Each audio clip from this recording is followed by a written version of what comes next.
I was sitting at my usual coffee shop when an elderly stranger suddenly grabbed my wrist and said, "When your son gives you a watch, don't wear it. Leave it overnight in a glass of water." I didn't understand what she meant. I almost laughed it off. But 3 days later, my son showed up with a blue box in his hand.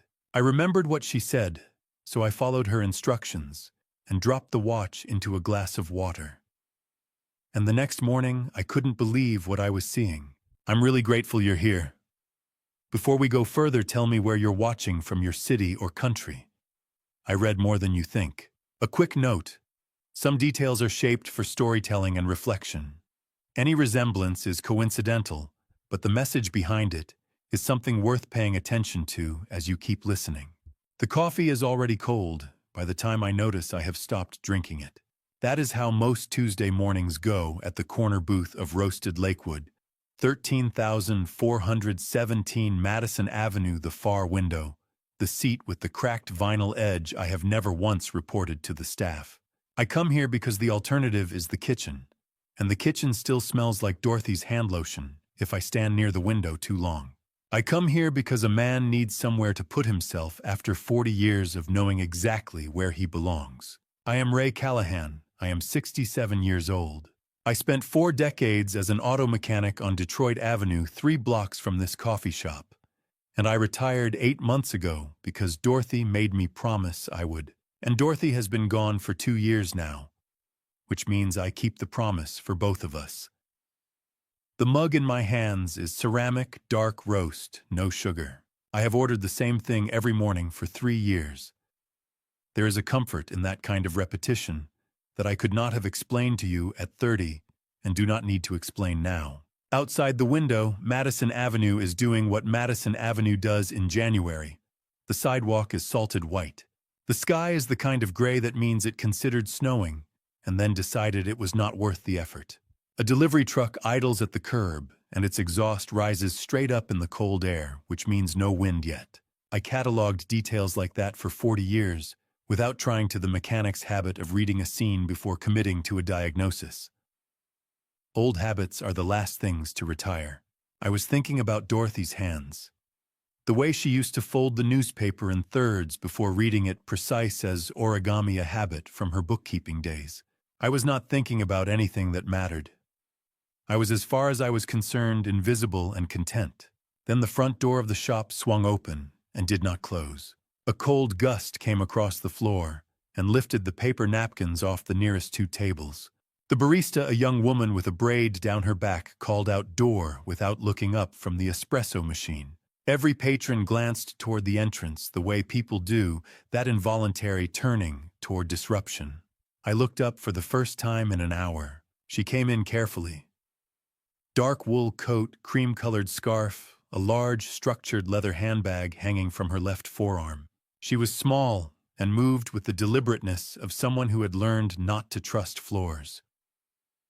I put her at late 70s. Her hands, when she gripped the back of a chair, had the enlarged knuckles of someone who had spent a lifetime being precise about small things, a seamstress maybe, or a watchmaker, or a surgeon. She took the empty table beside my booth without looking at me, ordered tea at the counter in a voice I could not quite hear, and returned. I noticed her twice glance at my hands. I assumed it was nothing. A retired mechanic's hands look the way they look. The knuckles never fully recover. The stain under the nails takes years to fully leave. I did not think anything of it. I went back to the cold mug and the gray window and the exhaust rising straight up from the delivery truck. She stirred her tea without drinking it. That is the detail I have come back to most since. The tea was full when she stood up 15 minutes later. She had never intended to drink it. Her coat went on. Her handbag swung from the crook of her arm, and then it did not. The leather hit the tile floor with a sound sharp enough to snap a conversation 2 tables away. The bag slid under my booth and stopped against my right foot. I did not think. I reached down, picked it up by the handle. It was heavier than it looked, much heavier, slid out of the booth and went after her. She was already moving toward the door, at a pace that did not match the careful walk she had used coming in. I followed her out onto Madison Avenue without stopping for my coat. The cold hit me in the chest, the way January in Lakewood does when you are not prepared for it, immediate, thorough. The kind of cold that reminds you that Lake Erie is 8 blocks away and does not care about your plans. Salt grit under my boots. Her dark coat moving away from me, her breath visible in the air. I called out. She stopped. I closed the 30 feet between us and held the bag out to her. She took it. And then, with a speed and a steadiness I was not ready for, she closed her free hand around my left wrist. Her grip was dry and firm and warm, which made no sense in that cold. Her eyes were gray-green and entirely still. She looked at me the way someone looks at a person they have been studying from a distance for a long time. She said in a voice so low the passing traffic nearly covered it, "When your son gives you a watch, do not wear it. Leave it overnight in a glass of water. Do you trust me?" Before I could find a single word, she said my name. Not Ray. Not Sir. Raymond Callahan. The full name, the way my mother used it, the way it sounds when someone is reading it off a document. Then she released my wrist, turned the corner of the building onto the side street, and was gone. I stood on the frozen sidewalk in my shirt sleeves and did not feel the cold for what I estimate was a full minute. Back inside, the adjacent table was wiped clean. No cup, no spoon, no sugar packet. The barista confirmed someone had ordered tea and left. There was no other trace. I sat down. My coffee was cold. I held my left wrist with my right hand, not from pain, but because the skin there still held the memory of her grip, and I was not ready to let go of the only evidence I had. A watch. Dylan had never mentioned any watch. A glass of water. My full name in a stranger's mouth on a frozen sidewalk. I sat in the January light and turned those words over the way I used to turn an engine part in my hands before I understood what was wrong with it. The certainty in her voice was the thing I could not set down. Not a guess. Not a warning born from worry. Something she already knew the answer to. What does she know that I don't? My hands found the way home. Before my mind decided to go 12 minutes of driving I could not fully account for, and every one of them spent turning over a dead woman's name in a stranger's voice. I know the route from Madison Avenue to the lake house the way I know the inside of an engine block. Not by thinking about it, but by having done it enough times that the body takes over. Left on Detroit, right on Clifton, down through the neighborhood, where the houses get a little wider and the trees a little older, and then the lake appears at the end of the street. In January, it does not look like water. It looks like something that has not decided what it wants to be. The near shore locked under new ice, pale and untested. The open water further out, a deep iron color that has nothing to do with the sky. I parked in the driveway and sat there for a moment, with the engine running and the heat going, and tried to do what I have always done when something did not make mechanical sense. I started with what I knew. I knew a woman had approached me on a public sidewalk. I knew she had gripped my wrist with the confidence of someone who had rehearsed the gesture. I knew she had delivered a warning about a watch I did not own and a son who had not mentioned any such thing. I knew she had said my full name, Raymond Callahan, with a precision that belonged to someone reading from a document, not guessing from a coffee shop conversation. None of that assembled in a row, like that pointed toward confusion. A confused person does not rehearse. A confused person does not vanish in under 10 seconds and leave a clean table behind. I told myself it was confusion anyway. It was the easier theory. I went inside and made a second cup of coffee. The kitchen was quiet in the way it gets after a decision has been made in it. I set the mug on the counter and stood there without drinking it and thought about what the woman had said and what Dylan had said the week before, and what the two things looked like placed side by side in the same morning. How many times had I been wrong about something I was completely certain of? I stopped counting after Dorothy's diagnosis. Certainty, I learned then, was a thing you borrowed and eventually had to return. That was when I remembered Thursday. Dylan had called last Thursday, a short call, nothing particular, the kind he made every week or so since I retired. We talked about the weather, about a game, about nothing. And at the end of it, before he hung up, he said, "You deserve something nice, Dad, after everything you've been through." I had not thought anything of it. Dylan said things like that occasionally. Warmth in short bursts, the way a man does when he has learned emotion, is easier in small doses. I had said thanks, son, and hung up. Now I turned those 4 words over. Something nice. I had no idea what he meant. I had not asked. I had assumed it was the kind of thing people say and do not mean as a specific announcement. But the woman on Madison Avenue had been specific. A watch. His son. A glass of water. I took the coffee to the back porch. The new ice along the shore was no more than an inch thick. I could tell by the color, the faint blue-white of ice that has not yet forgotten it was water. Beyond it, 40 feet out, the lake moved in low, slow swells that barely broke the surface before flattening again. January ice along this shore never comes in straight. It follows the contours of what the lake was doing the night it froze. And last night, the lake had been restless because the ice came in at angles, plates of it overlapping and buckling where the pressure had been uneven. I had grown up reading this shoreline. I knew what new ice looked like. I stood there and let Dorothy into the morning. Not a summoning, nothing as deliberate as that. She arrived the way she always arrived now, in the middle of something else, uninvited, precisely when I needed her. I told her about the woman on the sidewalk. I told her about the grip on my wrist and the gray-green eyes and the way she had said my name.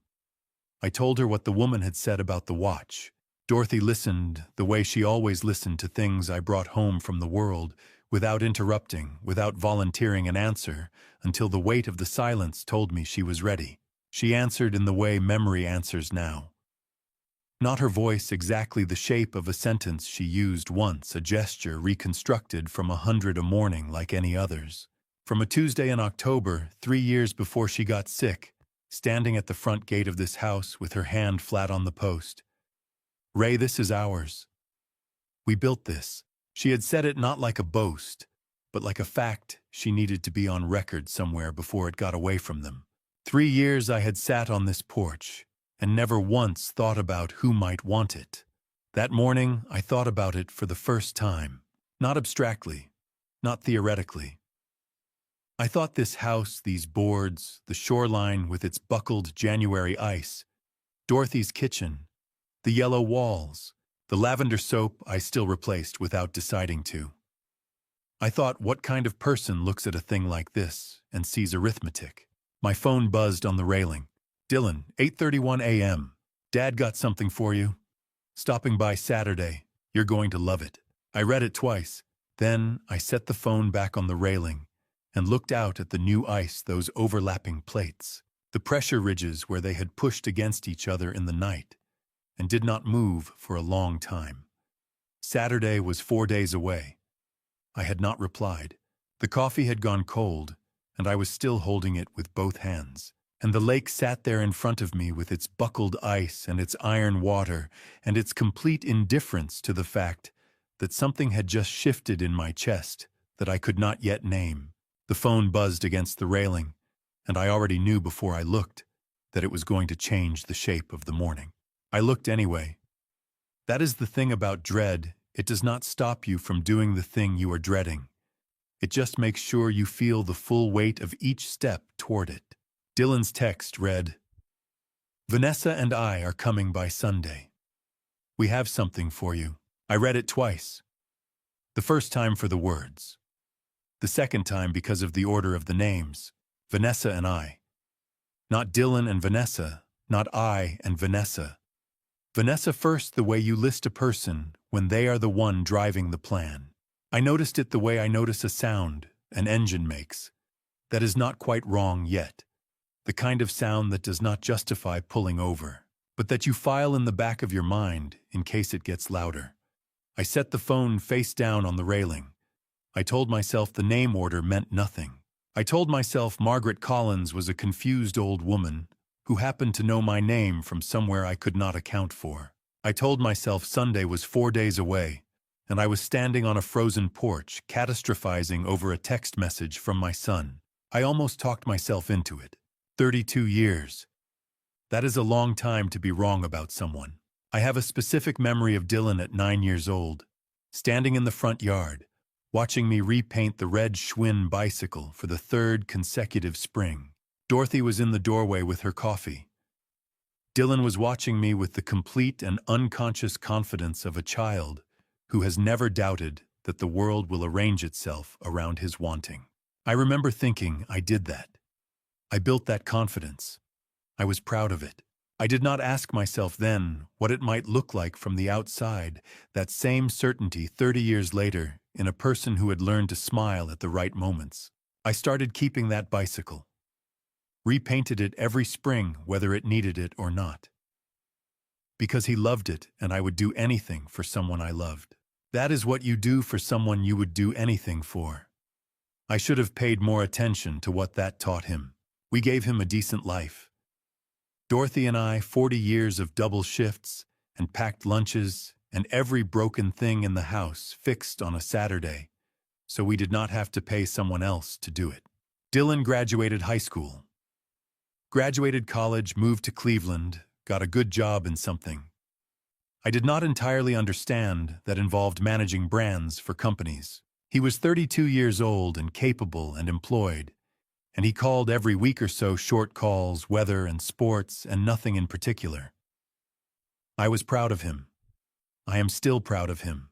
Those two things do not cancel each other out, I was learning. You can be proud of a person and watchful of them at the same time. Then Dorothy got sick. Then Dorothy died. And Dylan was in the hospital parking lot with me at 11:30 on a Thursday night, and he put his hand in mine and said, "I've got you, Dad." That was the realest thing he ever said to me. I have held it for 2 years, like a promissory note I have been afraid to cash. Vanessa Pruitt came with the second year. She is 31 years old, works as what she calls a lifestyle consultant, which as far as I can tell means she advises people on how to spend money they have already decided to spend, and she arrived in my life calling me Dad before I had offered it. I told myself that was warmth. I wanted it to be warmth.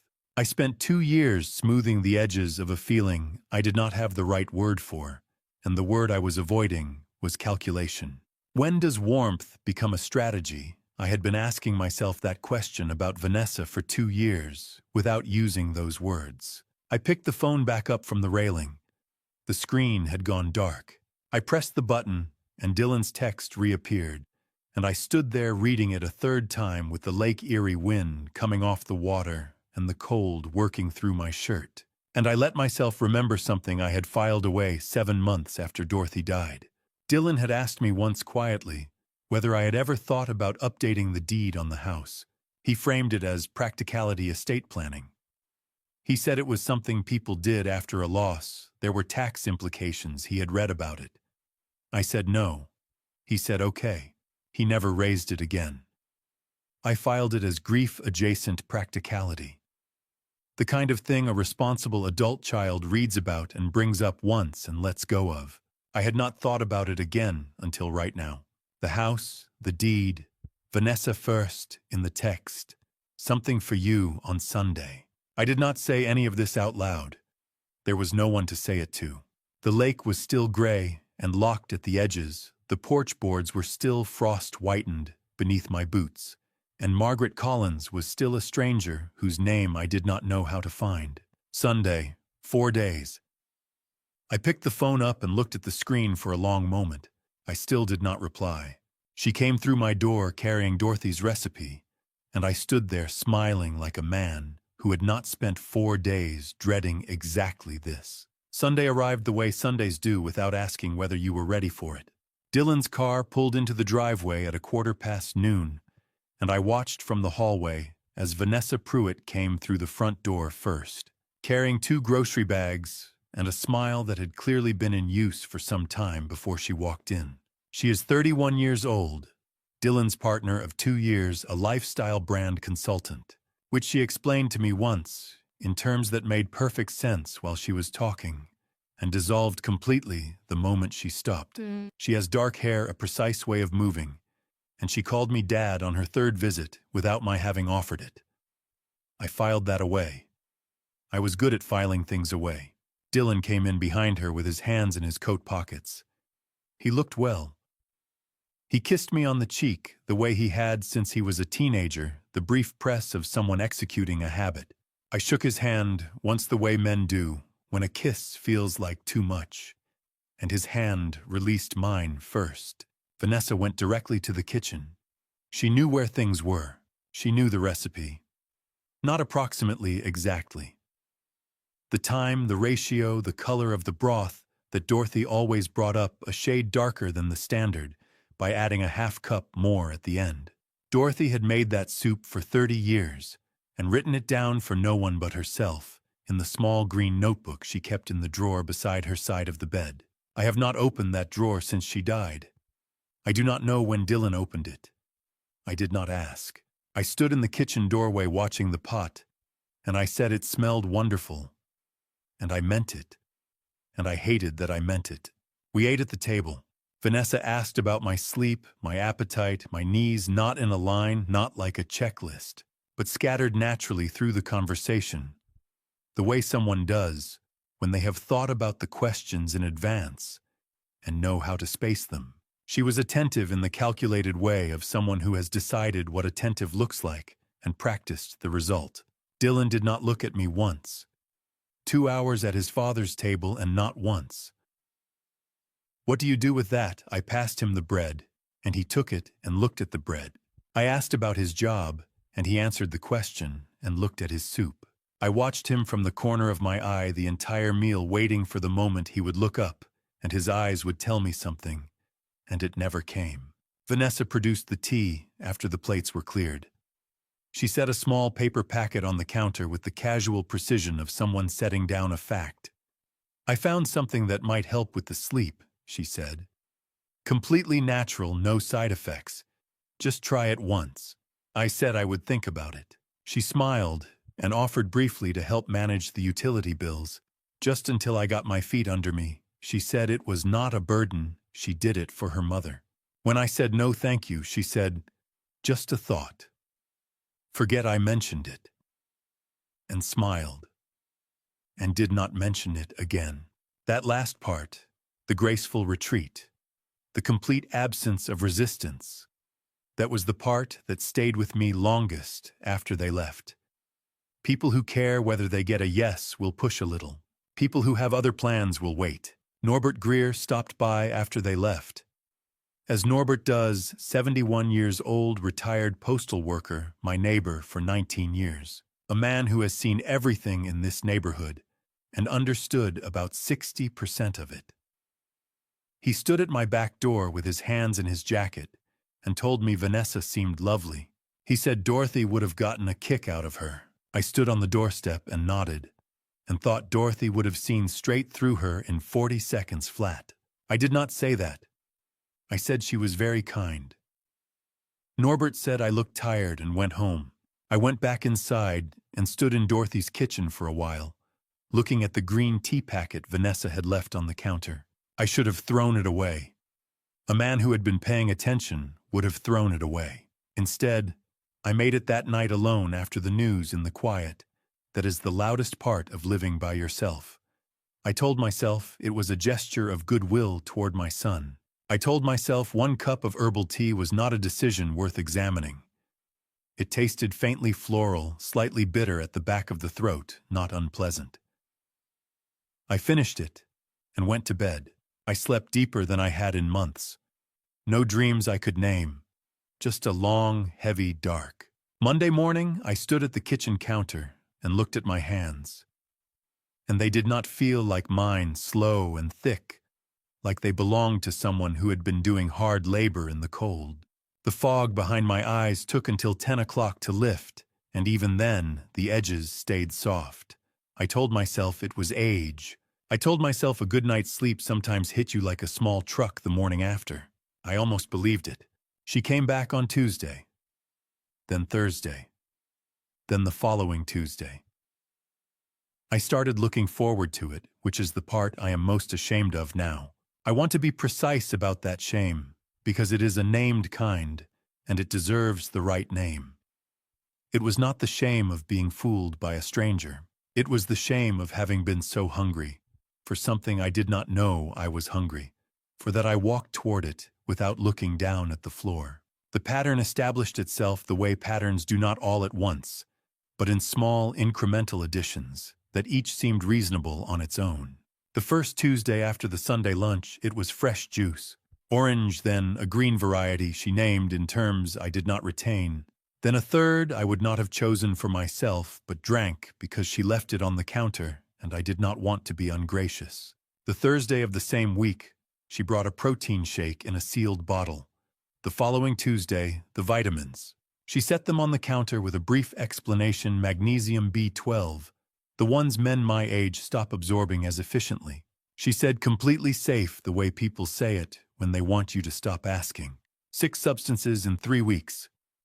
I counted them later. At the time I called it kindness. I did not connect the afternoon fatigue to any of it.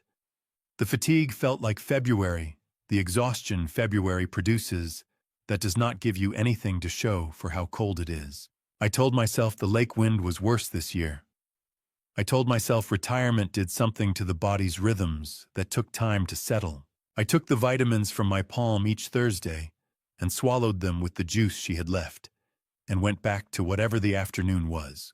On the 3rd week, I noticed that Vanessa had begun timing her arrivals to coincide with Norbert being outside. His schedule was not hard to predict. He walked his neighborhood loop at 10 in the morning and stood at his mailbox at 2:30, regular as anything. The habit of a man who had delivered other people's mail for 30 years and kept the rhythm long after he stopped. She stopped to talk to him on the way in. She stopped to talk to him on the way out. Both times. 3 weeks in a row. I noticed it the way you notice a sound that is not wrong, yet filed it and turned back to my coffee. She asked Norbert whether I seemed forgetful. I found that out 3 months later. Ask yourself what kind of person asks that question about a man they have known for 3 weeks. The doctor's appointment she mentioned without asking. I made an appointment with Dr. Wainwright for next Thursday, just a routine check, nothing to worry about. She said it on a Thursday, leaving already at the door, in the tone of someone reporting something that had already been decided.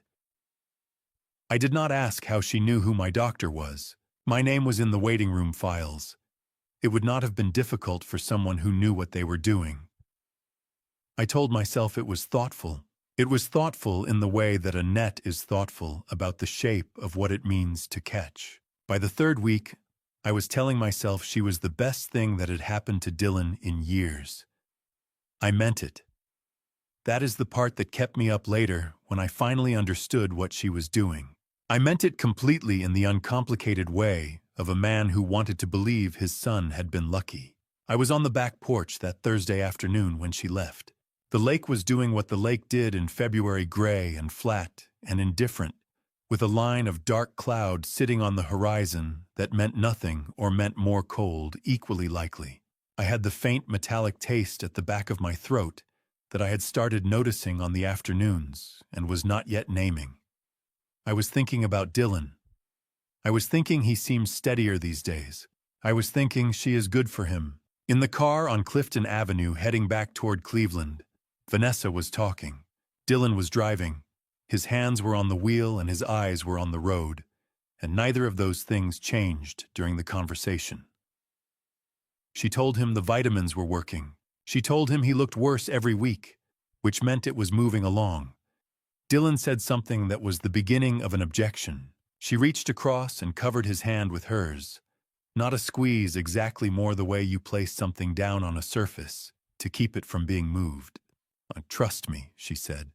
The old man had a good run. Dylan stared at the road. He did not say anything. On my back porch, I was thinking she was the best thing that had happened to my son in years. I did not know yet that both things could be true at the same time. The doctor said my blood pressure was elevated and asked if I had been under stress. I said no.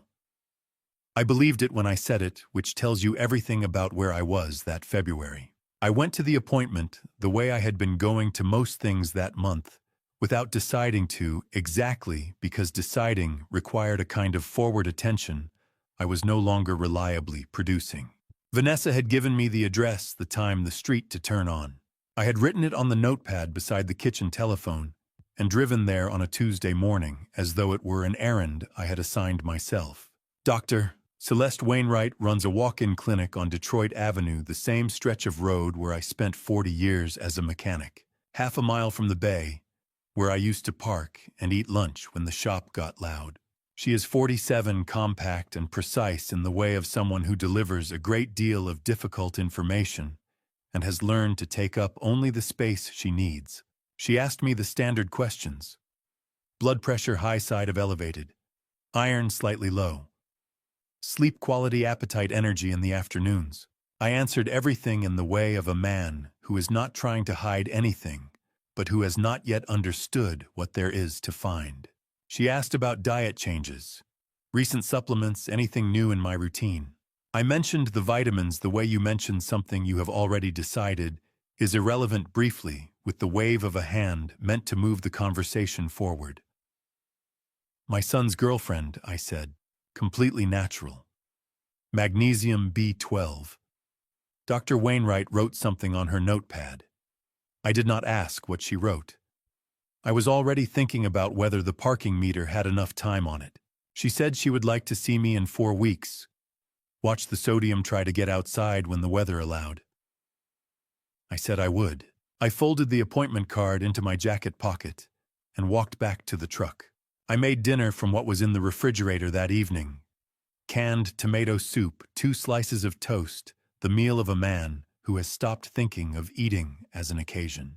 I stood at the kitchen counter and ate it the way I had eaten most meals since Dorothy died, upright, looking at nothing in particular, with the sense that sitting at the table alone was a performance with no audience worth maintaining.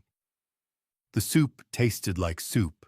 I washed the bowl, put the pot in the sink, and went to the living room. I let Dorothy into the evening. I told her about the blood pressure reading, and she would have said it was because I ate too much of the wrong thing and not enough of the right thing, and I had never once in 40 years listened to her about that. I told her I was probably just getting old. She would have said, Raymond Callahan, you are not old. You are just not paying attention. I sat with that for a while. The news anchor was in the middle of the weather segment when I fell asleep. I know this because the weather was still on when I woke at 2 in the morning. The television painting the ceiling blue, a crick in my neck from the armchair, the room dark except for the screen. I was reaching before I was fully awake, the way I always reach in those first seconds between sleep and understanding. My hand found the empty cushion beside me. It always finds the empty cushion. The body does not update its maps as quickly as the mind does, and the mind took 2 years to update them, so the body is still running on older information and probably always will be. I sat up. An infomercial had replaced the news anchor. I sat in the blue light and tried to reconstruct the evening. I had made dinner. I was certain of that the pot was in the sink, the bowl on the counter with a crust of dried soup at the rim. I could reconstruct the making of it, the can opener, the burner at medium, the toast. What came after the making of it was less certain. Not a blank, exactly, more like a smear, the way a word looks when the ink is still wet, and something brushes across it before it dries. The general shape was there. The detail was gone. Outside, the February wind had come in off the water. I could hear it working the corner of the house, not the howl of a storm, just the low, insistent pressure of cold air finding the gaps. The sound this house made every February that I had catalogued across 30 years of winters without ever finding it alarming. Tonight I found it alarming. Not because the sound had changed, because I was listening to it differently than I had before, and I could not yet say why. And I sat in the armchair in the 2 in the morning quiet, and held that unease at arm's length, and waited to see what shape it would take in the morning. The bowl was on the counter. The pot was in the sink. The crust of soup at the rim of the bowl told me I had eaten standing up as I always did, alone as I always was. Everything in the kitchen confirmed the expected sequence of a Tuesday evening. I had made dinner. I could not remember eating it. I turned the television off. The room went dark, and the wind kept working the corner of the house. And I sat in the armchair with my hands on my knees and waited for morning to come and tell me something the night was not going. 2. Dylan came alone. That was the first thing I noticed. No Vanessa, no grocery bags, just my son and a blue box and a walk from the car that looked like a man who had been practicing something on the drive over. I watched him from the kitchen window for a moment before going to the door. 40 years of diagnosing engines by the way they sounded on approach had given me the habit of reading things before I touched them. Dylan walks the way he has always walked, shoulders slightly forward, the gait of a man who grew up watching his father lean into things. But that afternoon, there was something in the set of his jaw that did not match the blue box under his arm. Gift givers move with a kind of looseness, an anticipation in the shoulders that comes from imagining the receiving. Dylan moved like a man arriving at an appointment he had already rescheduled twice. I told myself he was nervous about whether I would like it. I almost let myself believe it. He came in, kissed me on the cheek, the way he had since he was a teenager, the brief press of someone executing a habit. I offered coffee. He said yes and sat down at the table, and I noticed that he chose the chair with the clearest sightline to where I was standing at the counter. Not the chair he usually took, the one closer to the window. The other one. I filled the mugs and brought them over and set his in front of him and sat down across the table. The box held a watch. Dark leather strap, classic ivory face, the hands set to 12:07 as if someone had recently wound it. It was heavier than it looked, the weight of good metalwork, or of something added to good metalwork that had no business being there. I turned it over once in my palm and said nothing. He said, "Try it on." Not what do you think? Not do you like it? Try it on. I registered the verb and set the watch on the table and picked up my coffee. The woman's voice arrived without ceremony, the way important things arrive when you have been carrying them in the back of your mind for days, not as a memory, but as a presence, something that stepped forward into the room without being invited. When your son gives you a watch, do not wear it. The frozen sidewalk, the dry, warm grip on my left wrist. Leave it overnight in a glass of water. I looked up from the mug. Dylan was looking at the watch on the table. His eyes were on the leather strap, the clasp, the face moving across it, with an attention that did not look like a man waiting for his father's reaction. It looked like a man watching an object that was supposed to have moved by now and had not.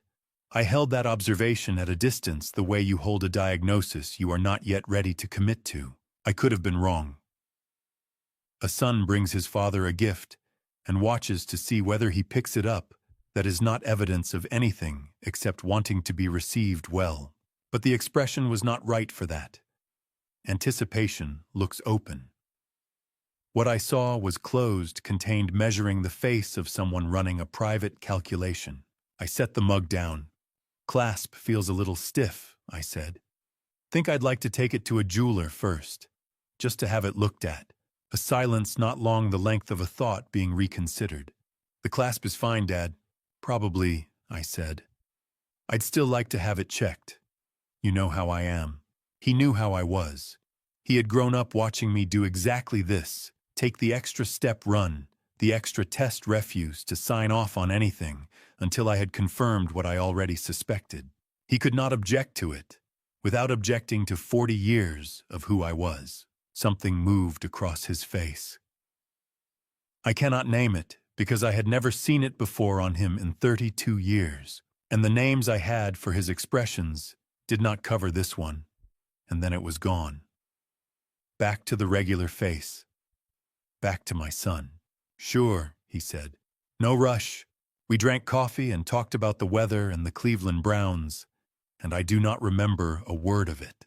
I was present in the way a man is present when his body is in a room and his attention is somewhere else, entirely tracking the temperature of the conversation.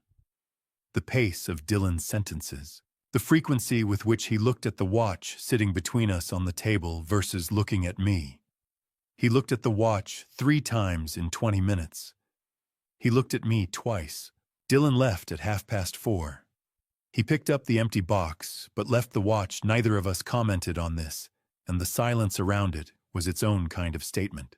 He walked to his car with his hands in his pockets. I stood at the front window and watched him go, and his car turned the corner, and the street went quiet, and I was alone with a watch on my kitchen table that my son had driven 40 minutes to deliver and then left behind without asking whether I wanted it.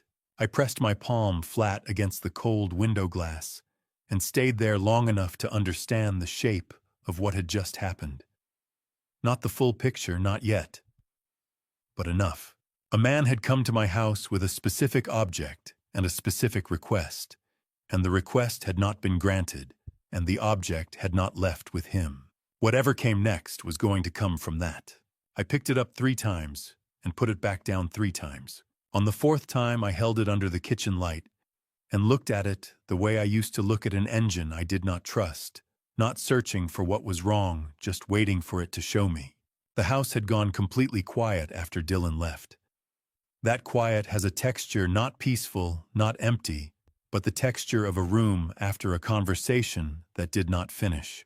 I stood at the kitchen table with the overhead light on and the February dark pressed against the windows, and I examined the watch the way my trade had taught me to examine things I did not yet understand. Nothing wrong with it. That was the honest assessment. The face was clean ivory and legible, the hands moving at the right pace. The strap was well-made real leather, not the synthetic kind that starts cracking at the holes inside a year. The clasp opened and closed the way a good clasp does, which is to say without calling attention to itself. I set it down. I picked it up again. I turned it over and ran my thumbnail along the back case. Nothing. A watch is just a watch. I know that. I also know that a car with a loose brake line is just a car right up until it isn't. The 3rd time I almost put it on, I stopped, and it was not the woman on the sidewalk who stopped me. It was Dylan not looking at my face. I replayed it the way I replay a sound an engine made that I could not place in the moment. Dylan across the table, coffee cup in his right hand, his eyes dropping to my wrist the second I lifted the watch.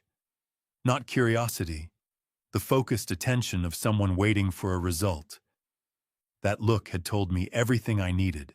I had been running a test, and the test was over, and I had already read the outcome in my son's eyes before any warning had been necessary. I went to the cabinet under the sink and got out the heavy glass tumbler, the one Dorothy bought, because she said the thin ones felt dishonest in your hand.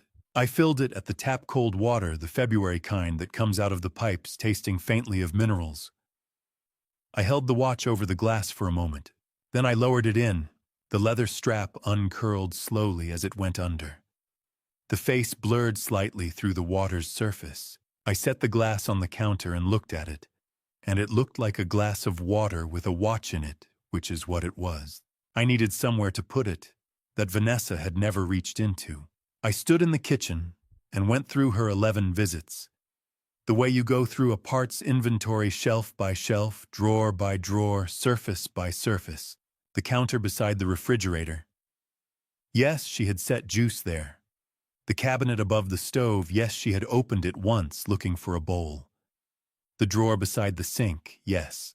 The drawer beside the stove, yes. The pantry, yes, she had gone in for a pot. I moved through the kitchen in my memory, and she had been everywhere a person needed to be to cook and serve and manage, which was everywhere except one place. The bottom drawer beside the back door. Dorothy's drawer. The one that held the cast-iron skillet Dorothy had bought for $14 at a yard sale on Clifton Avenue in 1998, and re-seasoned every November patient with it the way she was patient with everything that required more attention than it deserved. I had not moved that skillet since she died. Some things you leave exactly where a person put them, not from grief exactly, but from the understanding that moving them costs more than leaving them does. In 11 visits, not one hand had gone to that drawer. I was certain of it. I covered the glass with a saucer, lifted it carefully, opened the bottom drawer, moved the skillet aside, and set the glass at the back where the skillet's shadow would cover it. Then I replaced the skillet in front of it. My hands were steady. My chest was not. I noted both and went to bed. It was past midnight. I lay in the dark and looked at the ceiling and thought about Dorothy's skillet in front of Dorothy's glass in Dorothy's drawer, 3 layers of her between the watch and anyone who came looking. She had bought the skillet for $14 because she said a good pan was worth the trouble of finding. She had been right about that, the way she had been right about most things that required patience to evaluate. I had not told her about the watch yet. Not even in the way I told her things now, the way the evening's weight eventually found its way into the dark, and I let it settle where it settled. Tonight it felt too unfinished to speak. You do not tell Dorothy something until you know what you are telling her. She had always required the full sentence, not the half-formed beginning of one.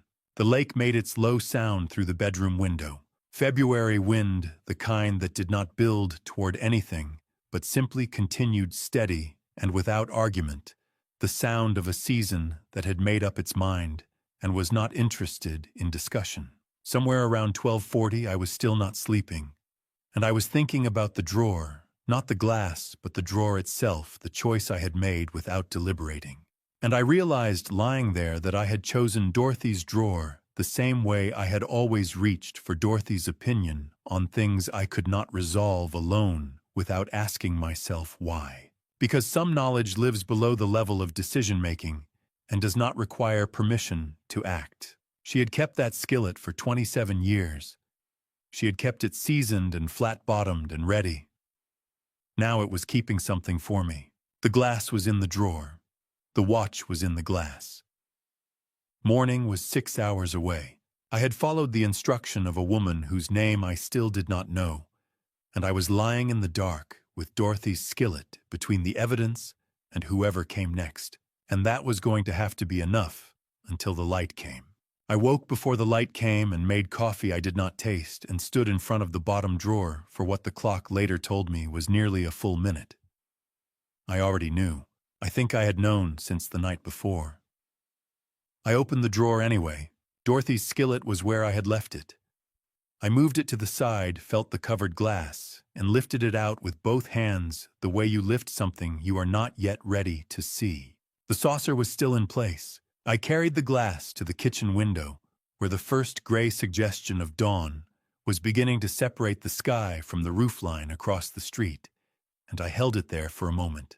Then I removed the saucer. The water was yellow. Let me be precise, not faintly discolored, not tea-stained from the leather. Yellow, the color of old wax paper held up to a light bulb. Something specific, something that had no business being in a glass of tap water that had been clear 12 hours ago. I set the glass on the windowsill, and I did not let go of it. I tilted it slowly. The watch had shifted overnight. The leather strap had uncurled further, and the clasp had come partially open, not from the water's pressure, the way a weak joint opens, but along a seam that had no business existing. I brought it to the light. The seam edges were clean. Not manufactured flaw clean, not worn apart clean. Machined clean. I know the difference between a seam that happened and a seam that was made. Those edges were made. The cavity they framed was small, no larger than the capsule of a standard vitamin, and it had been built into the clasp's interior so that under any normal handling, any inspection short of immersion, it would have looked like solid metal. Floating at the surface of the yellow water, translucent and swollen, was the shell of a gelatin capsule. Empty now. Whatever it had held had dissolved into the water overnight. Whatever it had held had been designed to dissolve differently, not in cold water, not in heat from a burner, but at 98.6 degrees, sustained from the inside of a wrist. A gelatin capsule opens at body temperature, 98.6 degrees. I am 67 years old, and I have been 98.6 degrees my entire life. He knew that. Whoever made this knew that. I stood at the window holding the glass and went through the steps the way I went through a diagnosis on a car I had not yet opened. What I knew, what I could infer, what remained unknown. What I knew, a substance had been loaded into a custom-built cavity in a watch clasp inside a heat-activated capsule designed to open against a wrist, sealed with a seam invisible to any inspection from outside. What I could infer, someone had paid for this, and paying for it required knowing a watchmaker who would do it, and knowing what to fill the capsule with, and knowing it was worth the effort. What remained unknown, almost everything else. But the one thing the woman in the dark wool coat had told me in January, on a frozen sidewalk before she knew my name or I knew hers, that one thing had been entirely right. I set the glass on the counter with both hands, as carefully as if it could detonate, which it had already failed to do, but only because I had not been wearing it. I placed it precisely in the center of the counter's clear space and took 2 steps back and looked at it. I set the glass down carefully the way you set down something that has already done its damage just by being what it is. Then I looked at Dorothy. What do you say to a photograph? What do you say to a woman who trusted the same boy you trusted? The photograph has hung on the kitchen wall for 20 years, our 20th anniversary. The one Dylan took when Ray was behind the camera, and Dorothy turned to look at something off to the side and laughed. I had always thought she was laughing at the moment, at the ordinary happiness of a Tuesday afternoon in a kitchen that still needed painting. I had looked at that photograph every morning for 20 years and seen her laugh. That morning I saw where her eyes were pointed, off camera and to the left, where Dylan had been standing. She was laughing toward our son. She had always been looking toward our son. The photograph had not changed. I had. And I had been 98.6 degrees my entire life. And I had trusted the same person she was laughing toward, and the glass on my counter was yellow with what that trust had almost cost me. Dorothy, I said. What did our son do? She was laughing at something off camera. She had always been better at seeing what was coming than I had, and she was not here, and the house gave me nothing back. The glass was on the counter. The water was yellow. Dorothy was looking toward Dylan in the last good year before the diagnosis. I had said the words out loud, and the kitchen had given me nothing back. Now I had to decide what to do with what I knew. I found a Ziploc bag in the third kitchen drawer before I had consciously decided to look for one. 40 years fixing engines taught me that you preserve what you have before you figure out what it means. The glass went into the bag carefully. The saucer lifted off, first the bag opened wide, the glass lowered in without tipping. I sealed it along the top, twice pressing each section of the closure with my thumb, the way I used to press a gasket seal, methodical, no gaps. The yellowed water was visible through the plastic. The watch was a dark shape at the bottom. I set the bag on the counter and washed my hands at the sink. And then I said aloud to the kitchen, to no one in particular. Today is no different except for everything. I have a weakness for understatement. Dorothy always said it was a gift and a problem in equal measure. I dressed, made a second cup of coffee. I did not drink, and put the bag in the refrigerator behind the milk, the left rear corner of the second shelf, which Vanessa had never reached into in 11 visits, because it was where I kept the leftover containers that were not hers. I had not planned that specifically. I had noticed it specifically, and the noticing was enough. At 8 in the morning, someone knocked on the front door. He came at 8 in the morning without calling. Think about that. A son who wants to check on his father calls first. A son who wants to check on something else does not. Dylan stood on the front step in his coat with his hands in his pockets. He said he was just checking in. He wanted to see how I liked the watch. He was smiling the way a person smiles when they have decided in advance what expression to arrive with. I said I had taken it to a jeweler on Lorraine Avenue yesterday afternoon, just as I had mentioned the clasp had needed a look. Should have it back by Thursday. He recovered the expression quickly, a quarter second, the reset of someone who had prepared for this answer and was now filing it. But the first thing he had looked at when I opened the door was not my face. I had noted that before he finished his first sentence. I had seen that look once before at the kitchen table, and I had been uncertain then. I was not uncertain now. I had been ready since 6 in the morning. I watched him register the bare wrist file, whatever he filed, and return his face to the expression he had brought to the door. "That's fine," he said. "No rush." We stood at the door for 3 minutes talking about nothing that mattered. Then he left. I watched his car turn the corner, and I went back to the kitchen and took the bag out of the refrigerator and set it on the counter and looked at it for a moment. Then I picked it up, put on my coat, and drove to Detroit Avenue. I sat in that parking lot for 10 minutes because I needed the words in the right order. A mechanic does not open an engine and start pulling parts. You know what you are looking for before you lift the hood. I had one witness, one bag of evidence, one story, and one person I was going to tell it to, and I needed each word to be the right one before I walked through the door. Dr. Wainwright was with a patient when I arrived. I waited.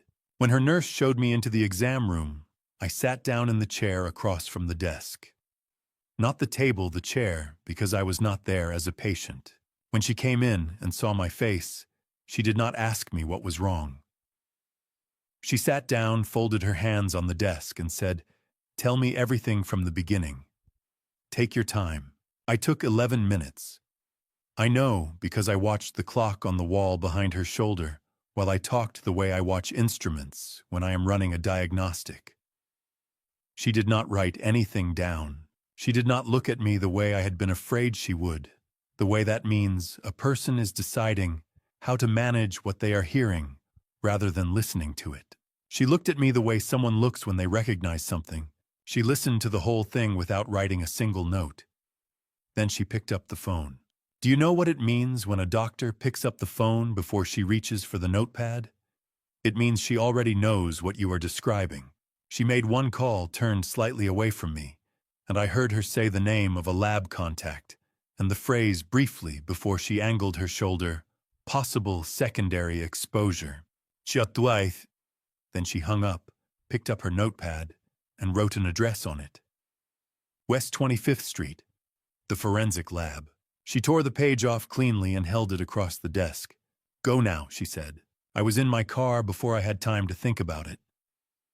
Secondary exposure. I turned the phrase over as I drove. 3 weeks of supplements. 3 weeks of juice and vitamins and things she said were good for men my age. The watch was what Margaret warned me about. The watch was not all of it. The building was brutalist concrete and had no interest in being approachable. I had the Ziploc bag in my jacket pocket, and I had been carrying it against my chest the entire drive, the way you carry something you cannot afford to set down. The Cuyahoga County Forensic Science Laboratory does not look like a place where things get resolved. It looks like a place where things get confirmed, which is a different business entirely, and one I was beginning to understand the difference between. I pushed through the front door into air that smelled of disinfectant and processed circulation and found the intake counter without asking anyone where it was. The way you find the service desk in any institutional building. It is always slightly to the right of where you expect it, and the person behind it is always waiting for you to look less certain than you feel. I filled out the forms. I handed over the bag. The technician was a man in his 40s, compact and competent, who had clearly received stranger things than a Ziploc bag from a retired mechanic in a February coat. He took it with both hands, turned it once to examine the label, and tilted it to look at the water inside. He paused. "Half a second. I want you to understand what that means." A man who handles evidence for a living, who has seen whatever this city produces, paused for half a second at yellowed water in a Ziploc bag. Then he recovered. The professional mask came back smooth and complete, and he told me 3 to 4 business days they would call the number on the form. But I had already seen it. He forgot for half a second to look like he had seen everything before. That half second told me the substance had a name. Whoever put it there knew what they were using. This was not improvised. I thanked him and walked back out into the February air and sat down on the concrete bench outside the building. The city moved around me on West 25th Street, The way it always does, the bus routes running their sequences, the traffic lights cycling through green and amber and red, the delivery trucks moving in and out of the industrial corridor to the north. Nobody on the street knew what had just gone through that door. The city outside the lab looked the way it always does. That is the thing nobody tells you when your life changes completely, the street does not know. The bus stops are in the same places. The lights go through their sequences. The world is entirely indifferent to what just happened inside that building. I sat there until the cold was more than the bench deserved, and then I got up and drove home.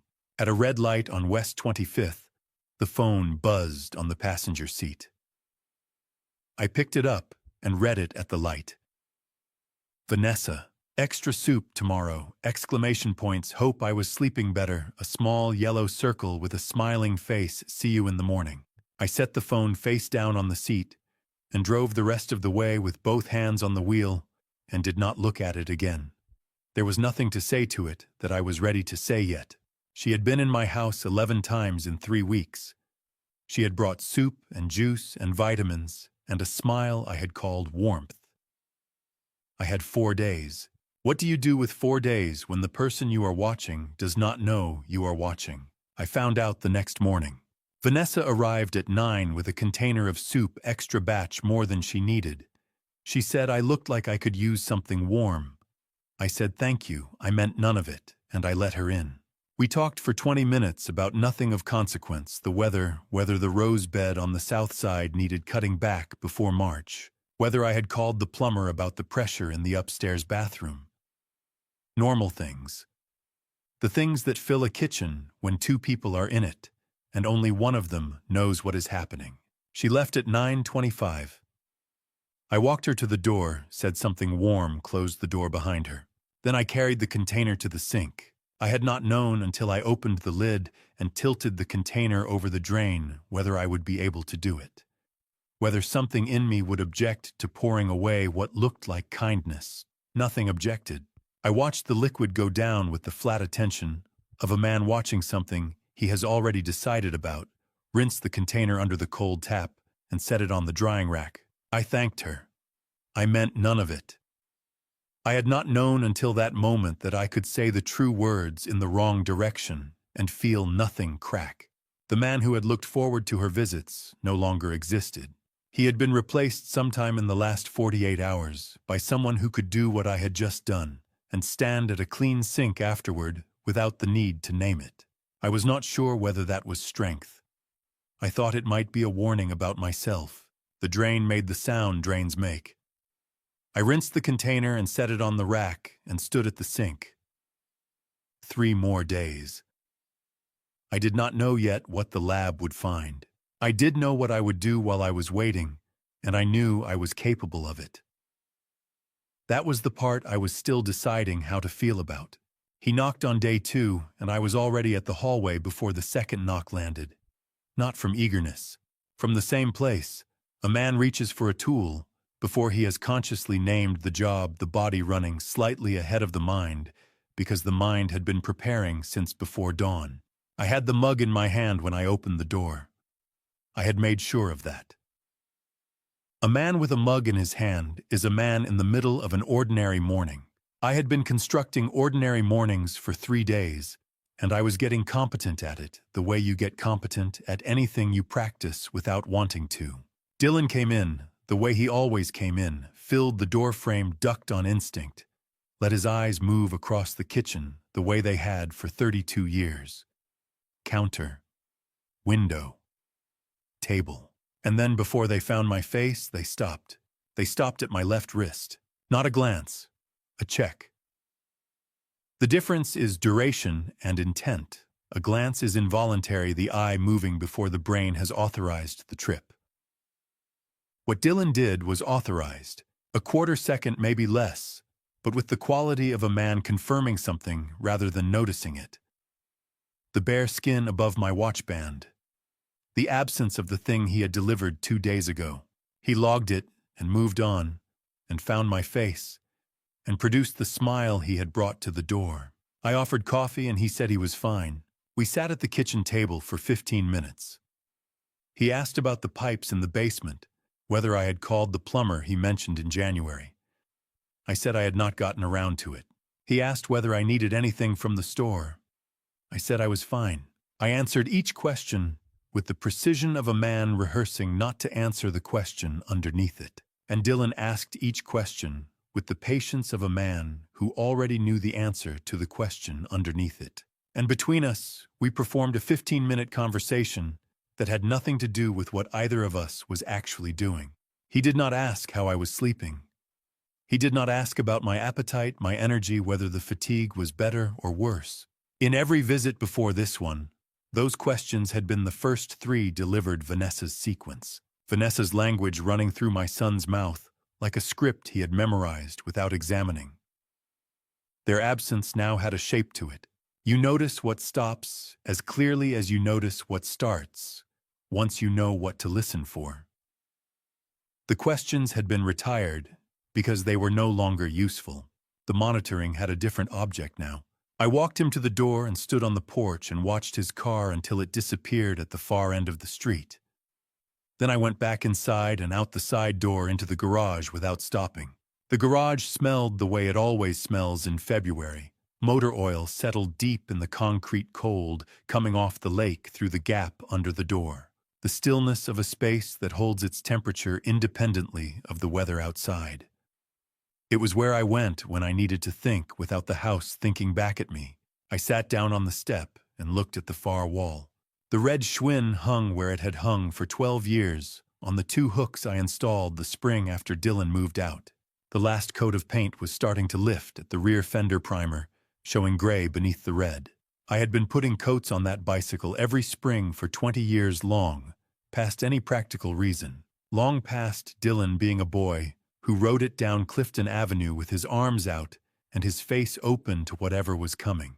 I had painted it the spring after Dorothy died.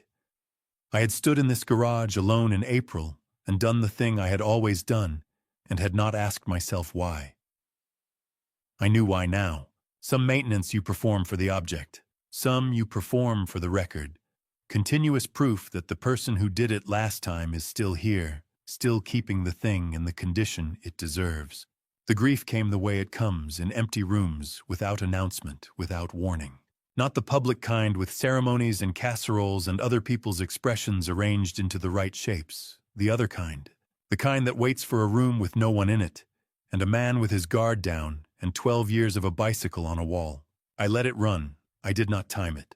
What do you call it when the person you are grieving is still alive and will call on Thursday? There is a word for every kind of loss I knew before this one. This loss had none of that. It had a bicycle on a wall, and a son who had just spent 15 minutes checking whether his father was wearing a watch. Norbert's voice came through the side wall.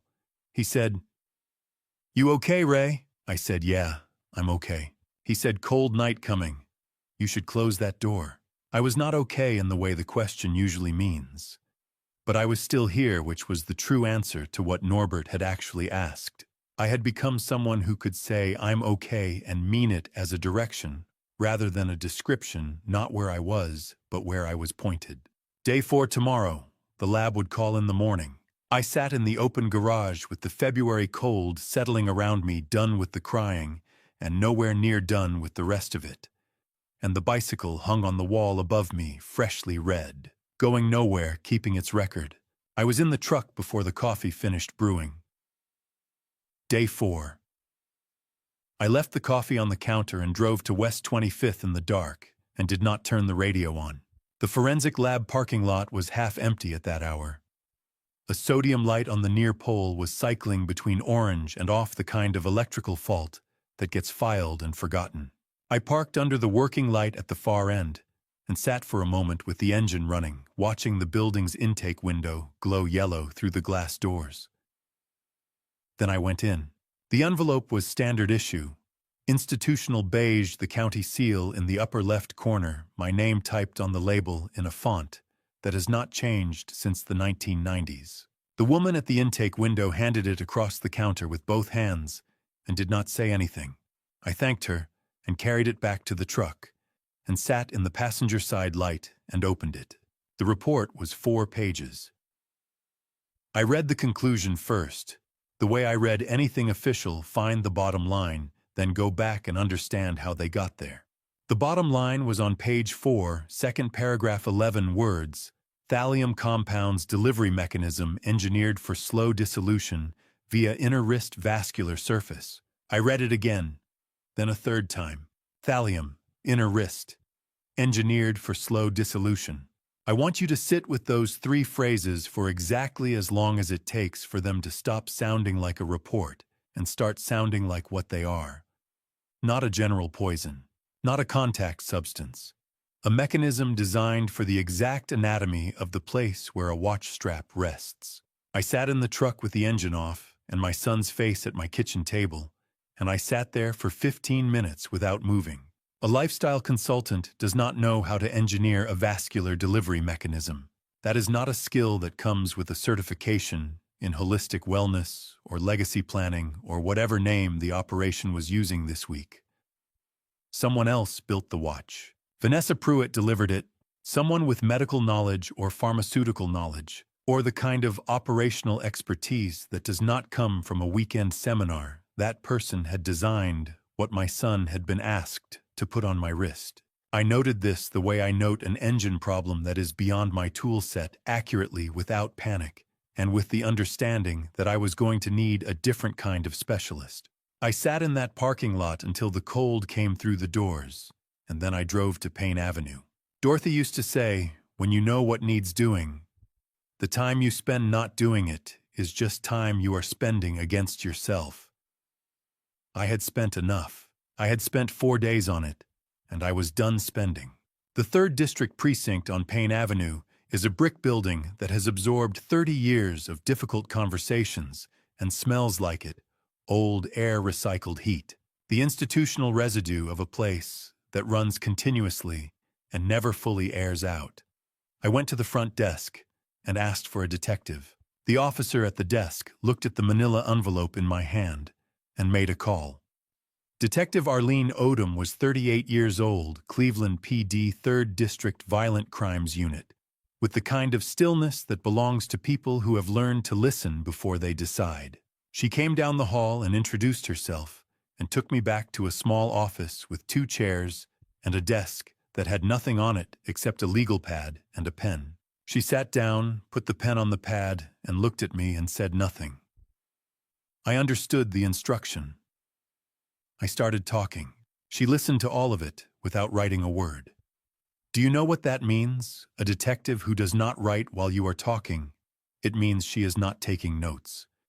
It means she is deciding.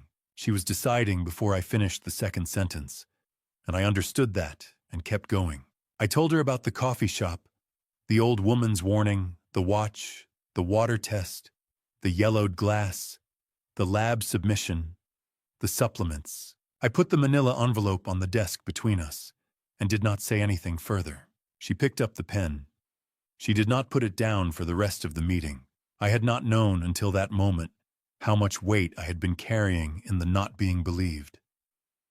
She had not said she believed me. She had not said anything. She had picked up her pen, and that was the only statement that mattered. A detective who does not believe you does not need to write anything down either. She asked one question. Can you go home and act normal? I said I have been doing it for 4 days. She looked at me with something that was not quite sympathy and not quite admiration, something more operational than either. Then she said, your son is going to call tonight. When he does, I need you to say yes to whatever he asks. I did not ask why. I already knew. The investigation required me to stay in place, the bait still on the hook, the performance still running for however long she needed the operation intact. I had agreed before she finished the sentence. I had been waiting, I realized, for someone to tell me what to do next. I had not known that until she did. I buttoned my coat in her doorway and stepped out into the 3rd District hallway, and then out through the front entrance onto Payne Avenue in the February cold. She said Dylan would call tonight. She said to say yes to whatever he asked. I stood on the sidewalk in the gray morning light and thought he is going to call, and I am going to answer. The week after I filed the report looked exactly like every other week. That was the point. That was the hardest thing I have ever done. I made coffee on Sunday morning, the same way I had made it every morning for 40 years. Kettle grounds, the blue mug on the left side of the counter. I drank it at the kitchen table with the window showing the lake and the lake showing nothing back. The investigation was running somewhere I could not see, and I was in here performing Sunday morning for an audience of none because the performance does not take days off. Odom had said go home and act normal. She had not said it would feel like this. Monday, I took out the trash. Tuesday, I watched the news and paid attention to none of it.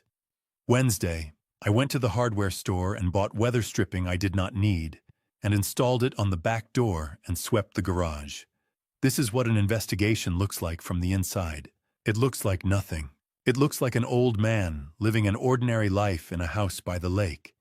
And it costs something every hour that it looks that way, and the cost does not show. And that is precisely what makes it cost what it does. Vanessa arrived on Thursday at 2:10, a grocery bag over one arm, and the juice in a recycled glass bottle with a paper label.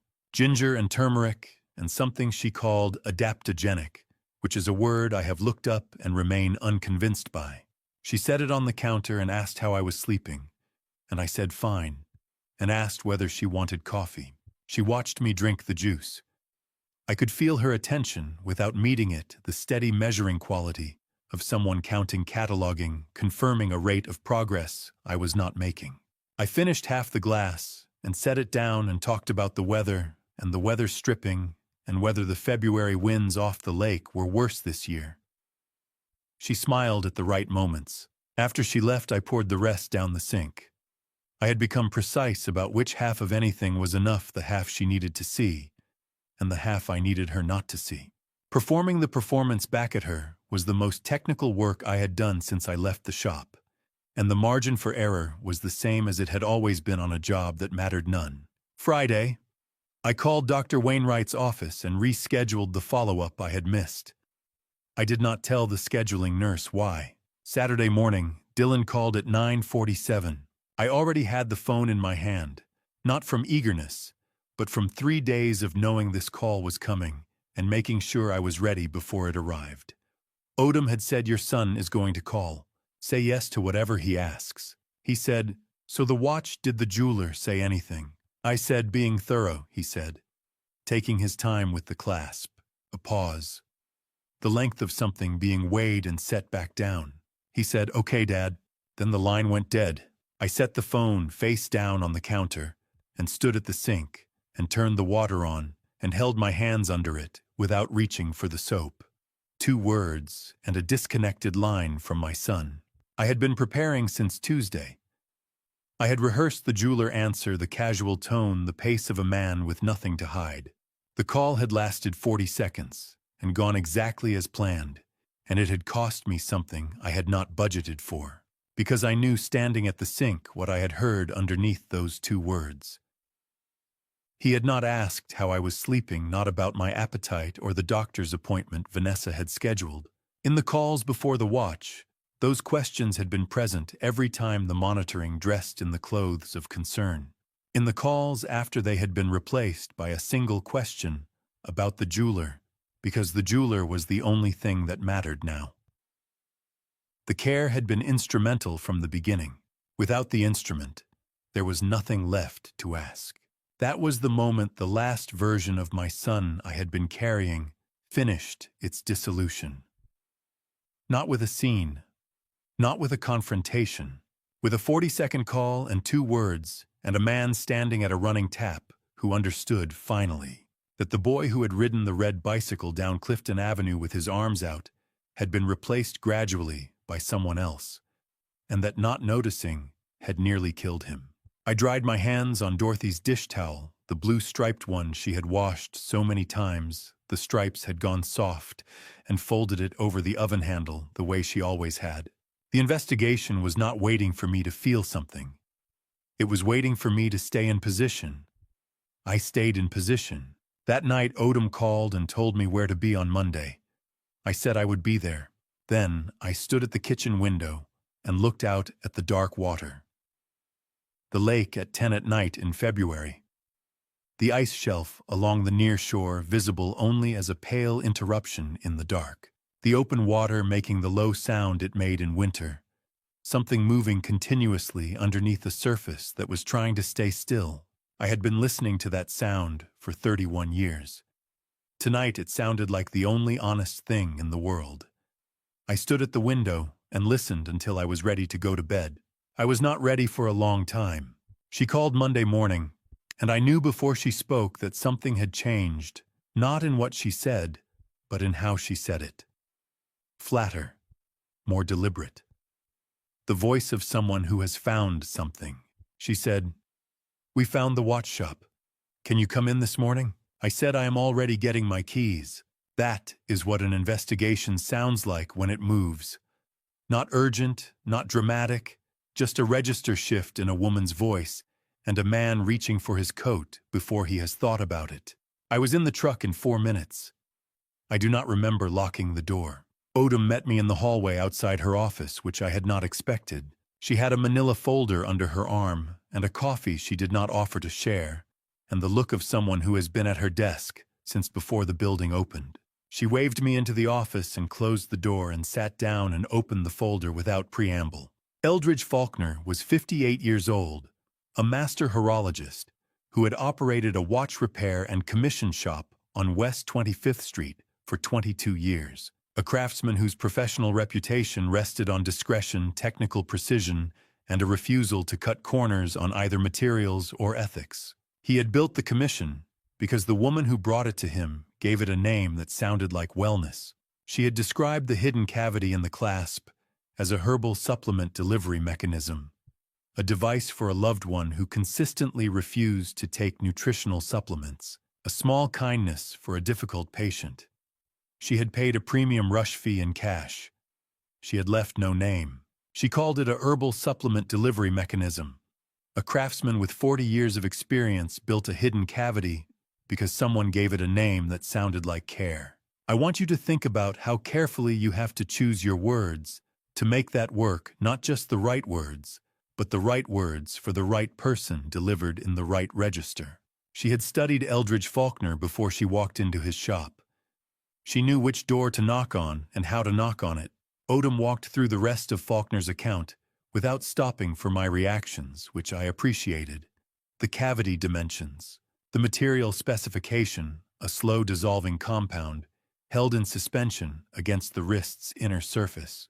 The clasp mechanism that would activate under consistent daily pressure, the kind produced by a normal wearing pattern. Faulkner had believed he was building a wellness device. He had done precise professional work. He had built it beautifully in good faith, and it had been a murder instrument from the moment the order was placed. A premium rush fee paid in cash. No name on the receipt, no name in the record of physical description that Odom's team was running, but had not yet matched to a formal identification. That is what careful looks like. That is what someone who has done this before looks like, or someone who learned from someone who has a professional architecture of erasure, each element chosen to leave the craftsman blameless and the client invisible. I sat in the chair across from Odom and thought whoever built this plan had built plans before. Then Odom said there was another customer in the shop that morning. She said it the way you say the thing you have been waiting to say. Not slowly, not for effect, just precisely at the right moment. She was waiting to collect a pocket watch. She heard everything.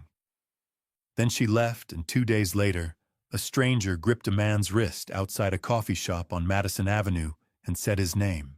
Think about what she did with what she happened to overhear. Think about the sequence: a shop on West 25th, a name spoken during a commission conversation, a woman who walked out of that shop and into a morning in January and decided that the right thing to do with what she had just heard was to find the man and warn him directly. No police, no intermediary, a wool coat and a coffee shop and a grip on the wrist. Odom slid the photograph across the desk.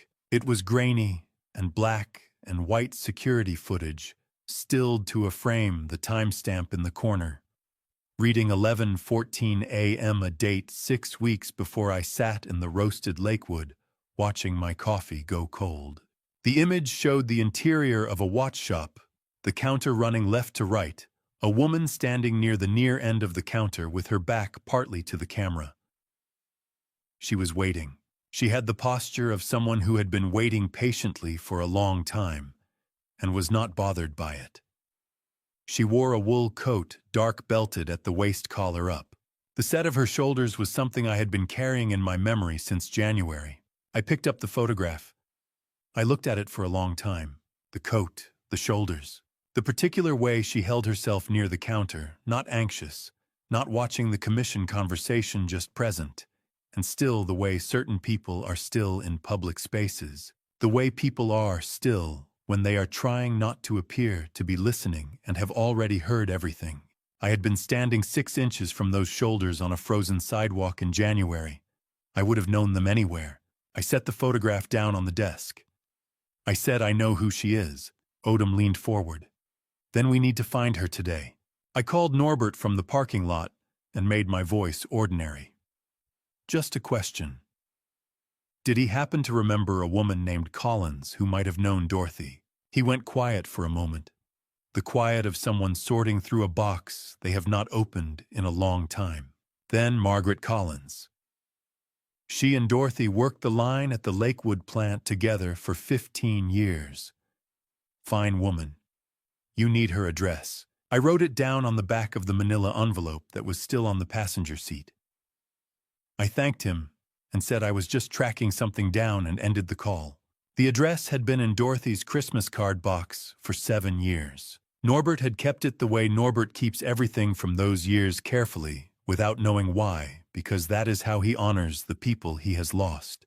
Dorothy had worked alongside this woman for 15 years. Margaret Collins had been in Dorothy's life every day for a decade and a half, and I had never heard her name spoken in my house. I had thought I knew Dorothy completely. I sat in the parking lot for 30 seconds with that thought, and then I drove. 15 years. Dorothy had worked alongside this woman for 15 years, and I had never heard her name. Ask yourself, how well do you know the life your partner lived before you came home each evening? I thought I knew Dorothy completely. The address on the back of the envelope told me I was wrong in the best possible way.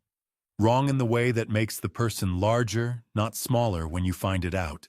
Clifton Avenue was 22 minutes from the precinct in Monday afternoon traffic. I parked in front of the building, 4 floors, brick. The kind of building that has been in continuous occupation for 60 years and shows it the way good things show, age-worn without being diminished. The lobby door was propped open with a brick. 4th floor, no elevator. The stairwell smelled like other people's dinners, and 50 years of the same building, old wood enclosed air, the faint residue of cooking from apartments I would never enter. I counted the steps without meaning to the way you count things when your mind needs something to do with itself.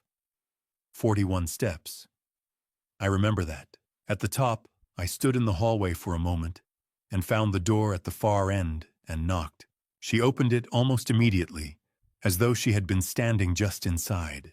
Margaret Collins was 74 years old, small and upright, with gray-green eyes that I had been carrying in my memory since January, precise and careful.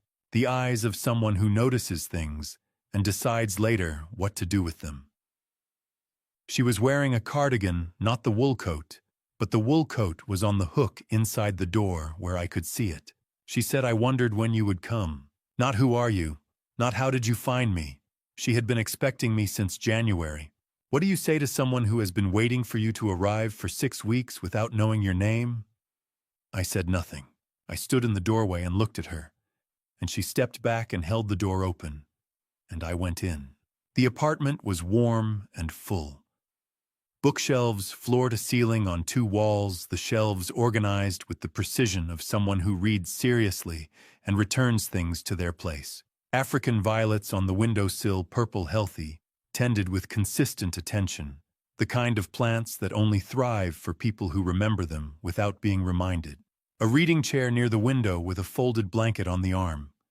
A kitchen that smelled of something that had been made recently, bread, or something close to it, warm grain and yeast in the air.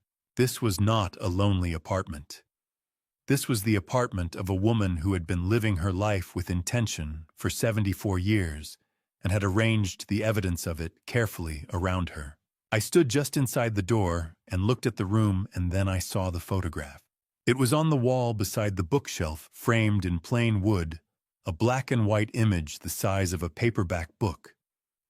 Two women in work clothes outside a factory building squinting in summer light. One of them was Margaret Younger, perhaps 30, her hair different, but recognizably her. The other was standing with her weight shifted to one side, her head turned slightly toward Margaret, laughing at something off to the left of the frame. Her hair was loose. Her face was open in a way I only knew from the early years, fully open, without the guardedness that life accumulates, and I had never seen that photograph in my life. Dorothy was 23 years old on that wall. Margaret had kept her there for 50 years. I had been married to Dorothy for 41 years. I had 41 years of her face in my memory, in every light and season and mood, and I was standing in a stranger's apartment, looking at a version of her I had never had access to. Not grief, or not only grief, something that has no name because it does not happen often enough to need one. The fracture was quiet and clean the way a precise break is quiet, not shattering, just the sound of something giving way along a line that had been there all along. She was 23 years old in the photograph and laughing at something I would never know. Margaret had kept her on the wall for 50 years. I stood in that apartment and understood that Dorothy had been known by people I had never met in ways I had never seen. "Sit down," Margaret said. "There is a great deal I need to tell you." She put a cup in front of me and sat down and said we started the same week. That was 1971.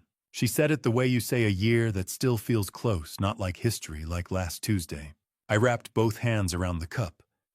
The tea was floral and warm, something I did not have a name for, and I drank it without thinking about it. That is worth noting, I drank it without thinking about it.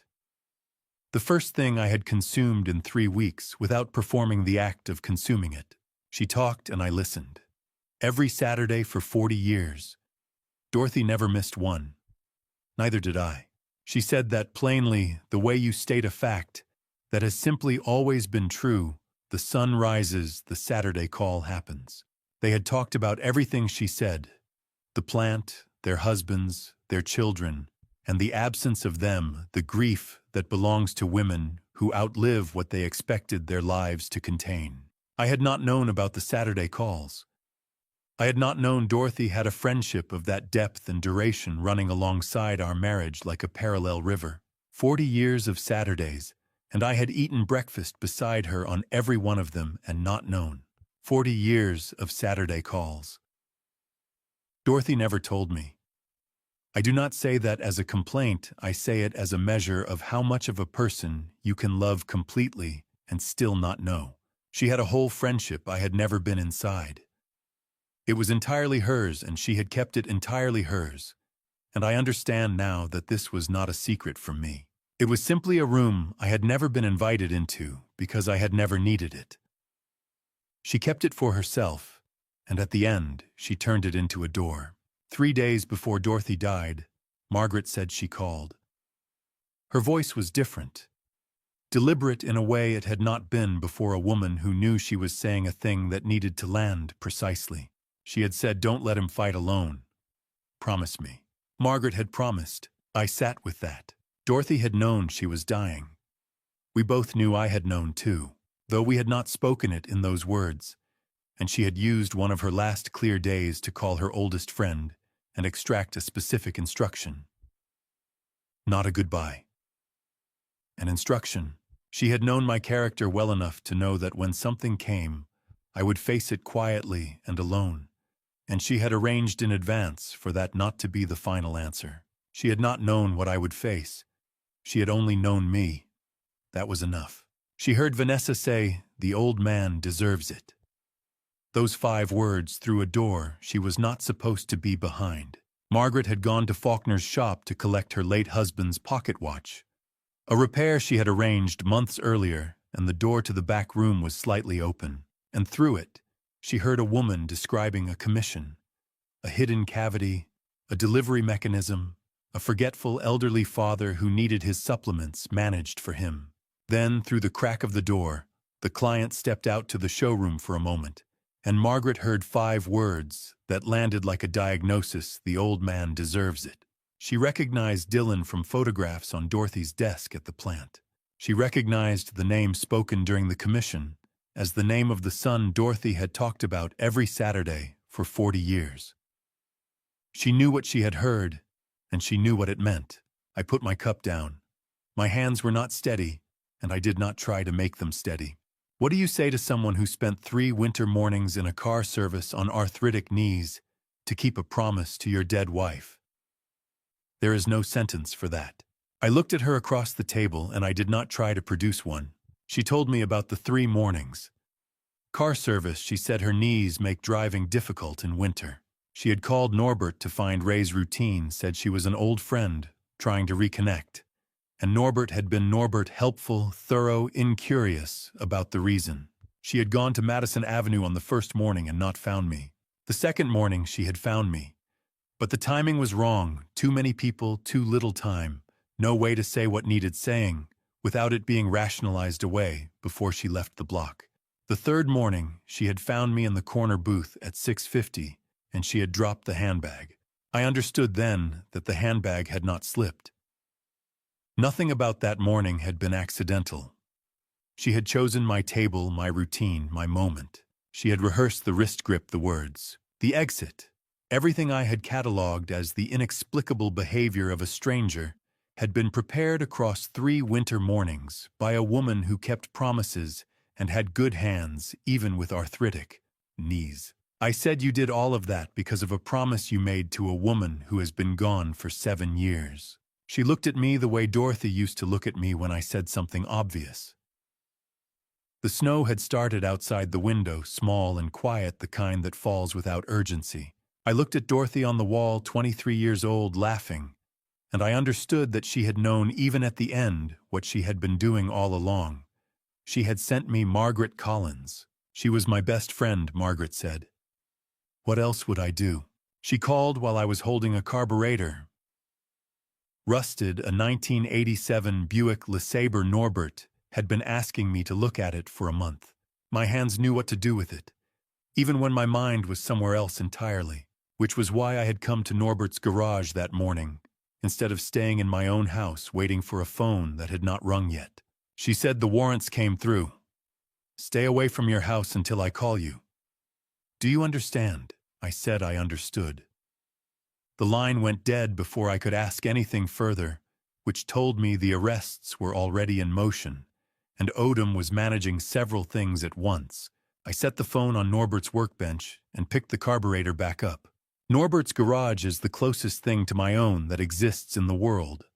Motor oil worked into the concrete over 40 years. A wall of coffee cans holding the accumulated small hardware of a man who fixes things rather than replaces them.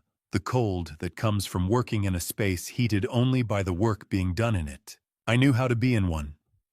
I knew how to let a garage hold you while you waited for something you could not move toward on your own.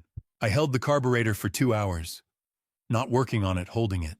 There is a patience mechanics develop over years that has nothing to do with stillness and everything to do with keeping the hands occupied while the mind does what it needs to do.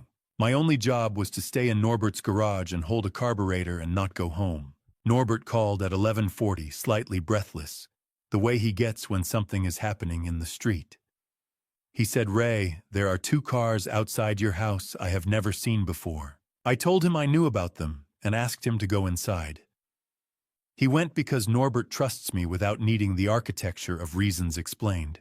30 years of being neighbors is its own explanation. I stayed until 4 in the afternoon.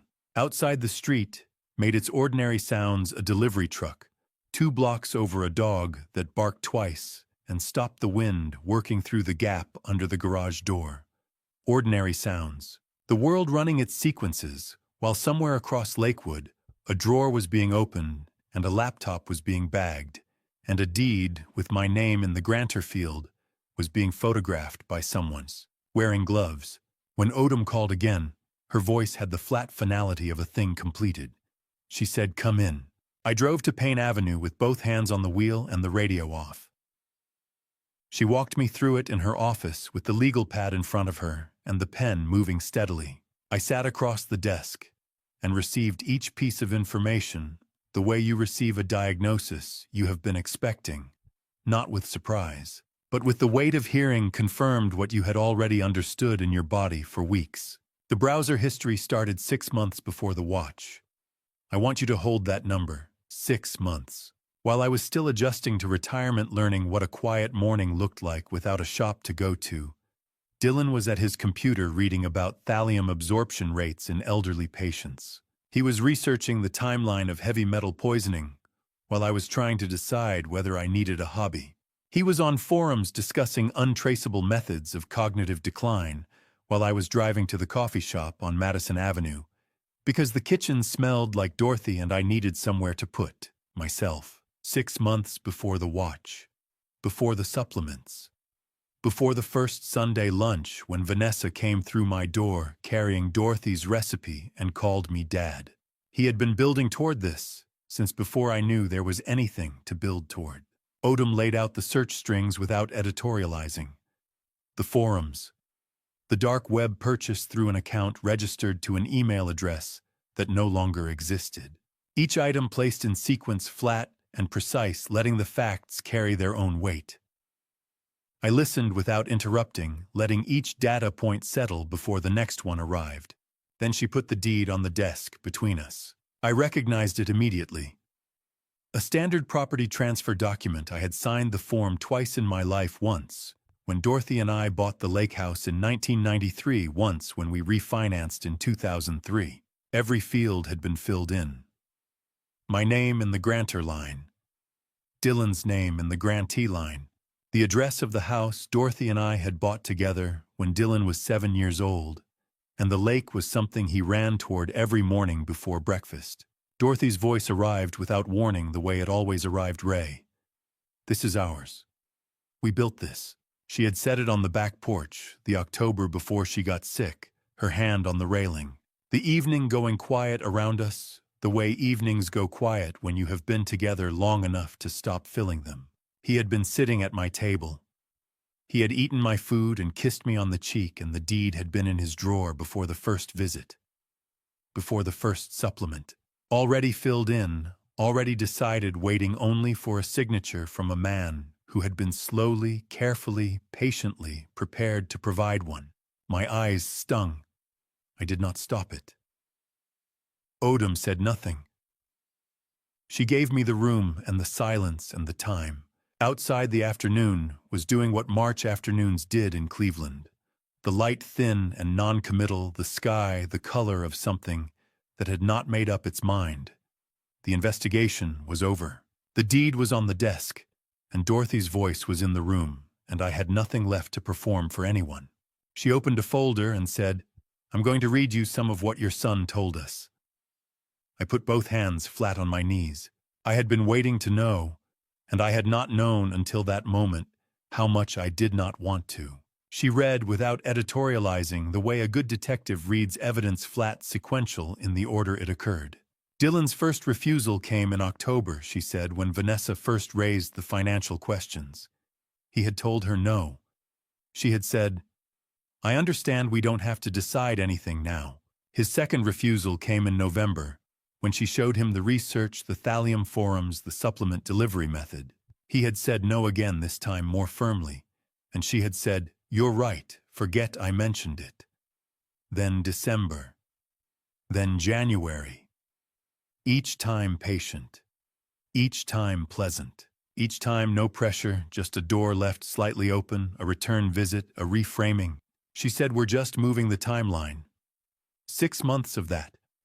6 months of patient, pleasant redirection until a man who loved his father forgot for long enough that he did. I am not telling you that excuses it. I am telling you that it is how it happens. Not in a single decision, but in the accumulation of small redirections, each one barely distinguishable from the last. Until the man who said no the first time cannot remember clearly why he said it. I held that. He had said no. He had said it more than once and more than twice.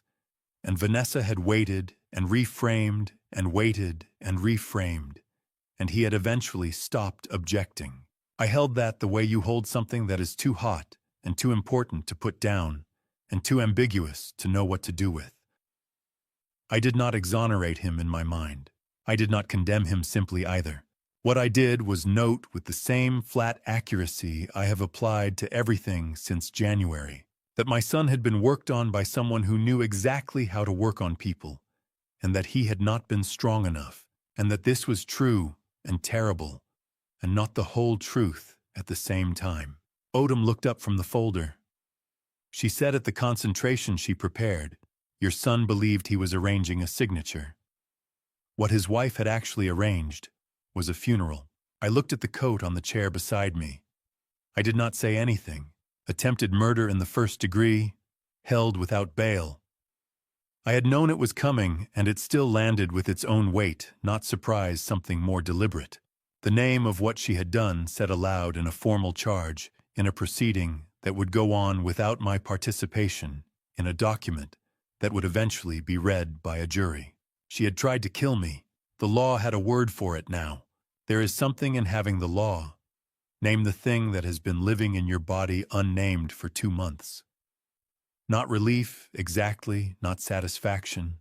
Something more architectural, like a wall being measured correctly for the first time. Dylan's plea agreement, 3 years probation, suspended sentence, mandatory counseling. Cooperation credited. Odom said it without emphasis, which was the right way to say it. I received it the same way. He would not serve prison time. I had known that was the likely outcome since Odom first mentioned his cooperation, and knowing it in advance did not change the weight of hearing it confirmed. But it did not add to the weight either. I was not carrying the case anymore. I had handed it to people whose job it was to carry it, and they had carried it to this. She said he was asking to see me. I looked at the window. What do you say to a son who said no more than once, and then said yes when it mattered? What is the right amount of time before you can sit across a table from that? I did not know. I said so. Not yet. I said it to the window. I said it to the gray Cleveland sky outside the flat March light that gives nothing and asks nothing and makes no promises about what comes after winter. I said it because it was the most accurate thing I knew how to say. Not no, not yes, not forgiveness, not its refusal. Not yet is a door held exactly where a man needs it to be when he does not know enough about himself to open it or close it. I had spent 2 months following other people's instructions, Margaret's, Dorothy's, Odom's, and this was the first thing I had said in all of that time that was entirely mine. No investigation required it. No promise obligated it. No one had arranged for it to be the right answer. It was simply true, and I said it. Odom nodded. One nod small, the kind that means I expected that I respect it. We are done here. She did not speak. She did not need to. I picked up my coat. I put it on at the chair.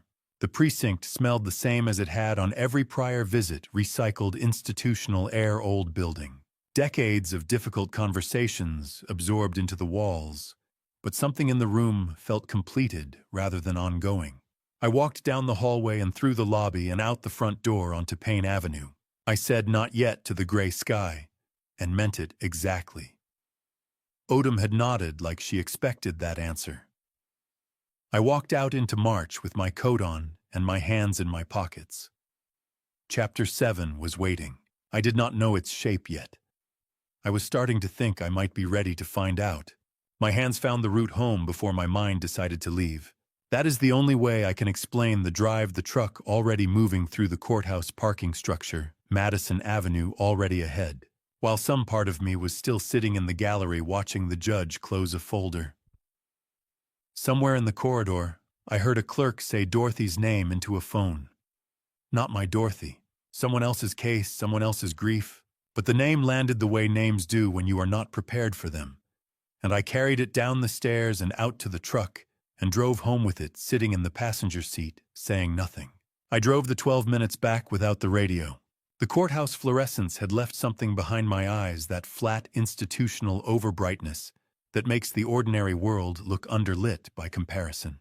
Madison Avenue came through the windshield looking weathered and real in a way that courtrooms are not designed to look. I noticed my hands on the wheel. They were steady. They had not been reliably steady since January. I noted this the way I note when an engine has stopped making the sound it was making, not celebration, just the accurate observation that the fault condition has resolved. 16 to 25 years. I said the number to the windshield because numbers require saying aloud to become real. Dylan's plea accepted. Vanessa's sentencing entered into the record, and the record closed.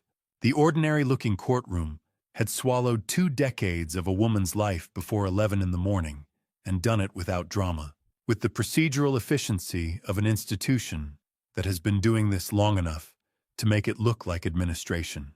I had expected relief to feel like something arriving. It felt instead like something lifting the way a low-pressure system lifts when the front passes through not warmth, exactly just the absence of the weight that had been sitting on the air. What do you do with the rest of a Tuesday when the worst thing that will ever happen to you has already been filed, argued, and sentenced before lunch? I drove home. I made coffee. These are not inadequate responses. These are the correct responses. The ordinary is not a failure of magnitude. It is what magnitude earns you when the magnitude is finally done. Then Dylan's voice arrived unbidden. You deserved something nice.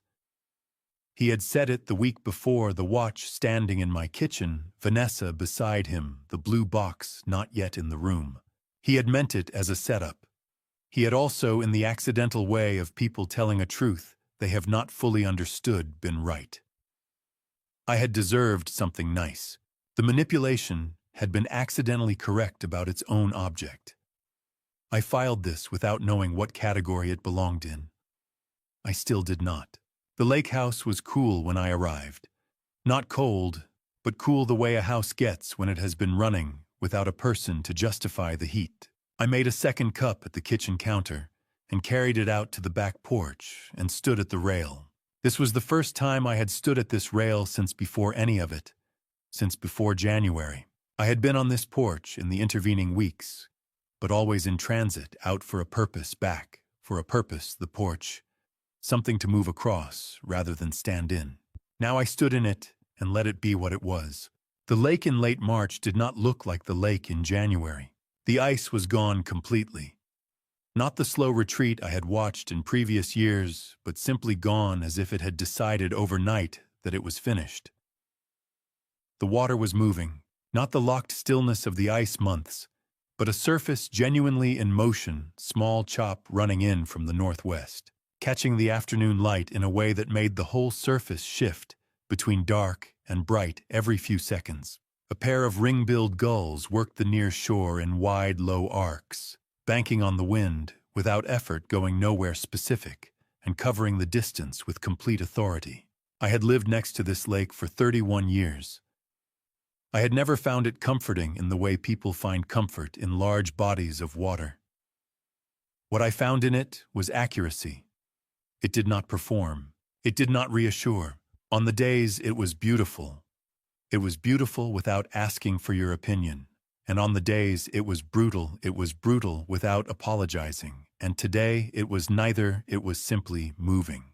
Doing what moving water does, going through its changes, because that was what it was built to do. I stood at the rail until the coffee went cold in both hands. I was not thinking about the sentence or the deed or the browser history. I was thinking about the October evening Dorothy had stood at this same rail.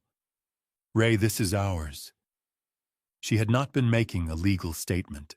She had been making a statement about the 41 years that had produced an evening quiet enough to stand in without filling it with words, and about the fact that she needed it on record somewhere before it got away from them. I said yeah out loud to the moving water and the gulls and the afternoon light breaking and reforming across the surface. It was not a prayer. It was an answer to something she had said that still deserved one delivered 7 years late on a Tuesday in March, by a man who was still here to give it. The phone buzzed against the rail. An unrecognized number, the message short. Got something for you. Stopping by Saturday. I set the cold coffee down. I looked out at the water, still moving, still catching the light, still going through its changes, without asking permission. This time I was already ready. The carnations were Dorothy's idea, or as close to Dorothy's idea as a dead woman can have, and I held them the way I used to hold a torque wrench, like the weight of the thing was the whole point. White carnations from the Detroit Avenue florist. Because white was what you brought when you did not want to make a statement and still needed to bring something. I had stood in front of the case for 2 minutes before deciding. Dorothy would have known immediately. I had to work it out from first principles, which took longer than it should have. Margaret opened the door before I knocked. I do not know if she heard me on the stairs, or simply knew the time and the sound of the kind of morning this was. She took the carnations without commenting on them and put them in a blue glass on the counter, and I sat down at the kitchen table, and the smell hit me before I saw the source. Apple cinnamon cake, not the smell of apple cinnamon cake in the general sense. The specific smell of it, Dorothy's version, with a ratio of cinnamon to everything else she had never written down, that I had not consciously catalogued until this moment, because you do not catalog the things that are simply always there. Margaret set a slice on the plate in front of me and sat down across the table with her tea. She said she made it with twice the cinnamon, said you could never taste it otherwise. Twice the cinnamon. 40 years of Saturday mornings in a single bite, and I had not known either thing until this morning. I set the fork down. Margaret watched me absorb it without comment, which was the correct response, and the one I could not have asked for. I had prepared for a great many things on the drive to Clifton Avenue. I had not prepared for this. She talked while I relearned how to be in a room. She talked about the first year at the plant, 1971, 2 young women learning a new machine at the same rate, and deciding on that basis alone that they would get along. She talked about the 20 years after the plant closed, the Saturday calls that continued because they had become load-bearing, because some friendships stop being about proximity and start being about what would happen to you structurally if they ended. She talked about Dorothy's fears, specific unsentimentalized fears, the fears of a woman who was paying attention, the worry when Dylan first brought Vanessa home. The thing Margaret had said almost exactly. She said the girl looked at the lake house with arithmetic in her eyes. Dorothy had seen it.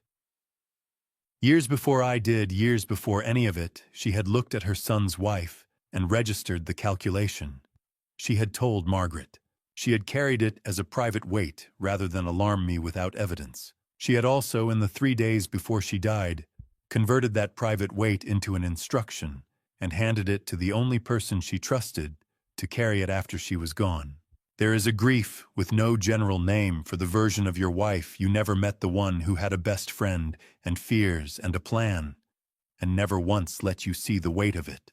Not because she did not trust you, because she loved you in a way that included protecting you from what she was managing.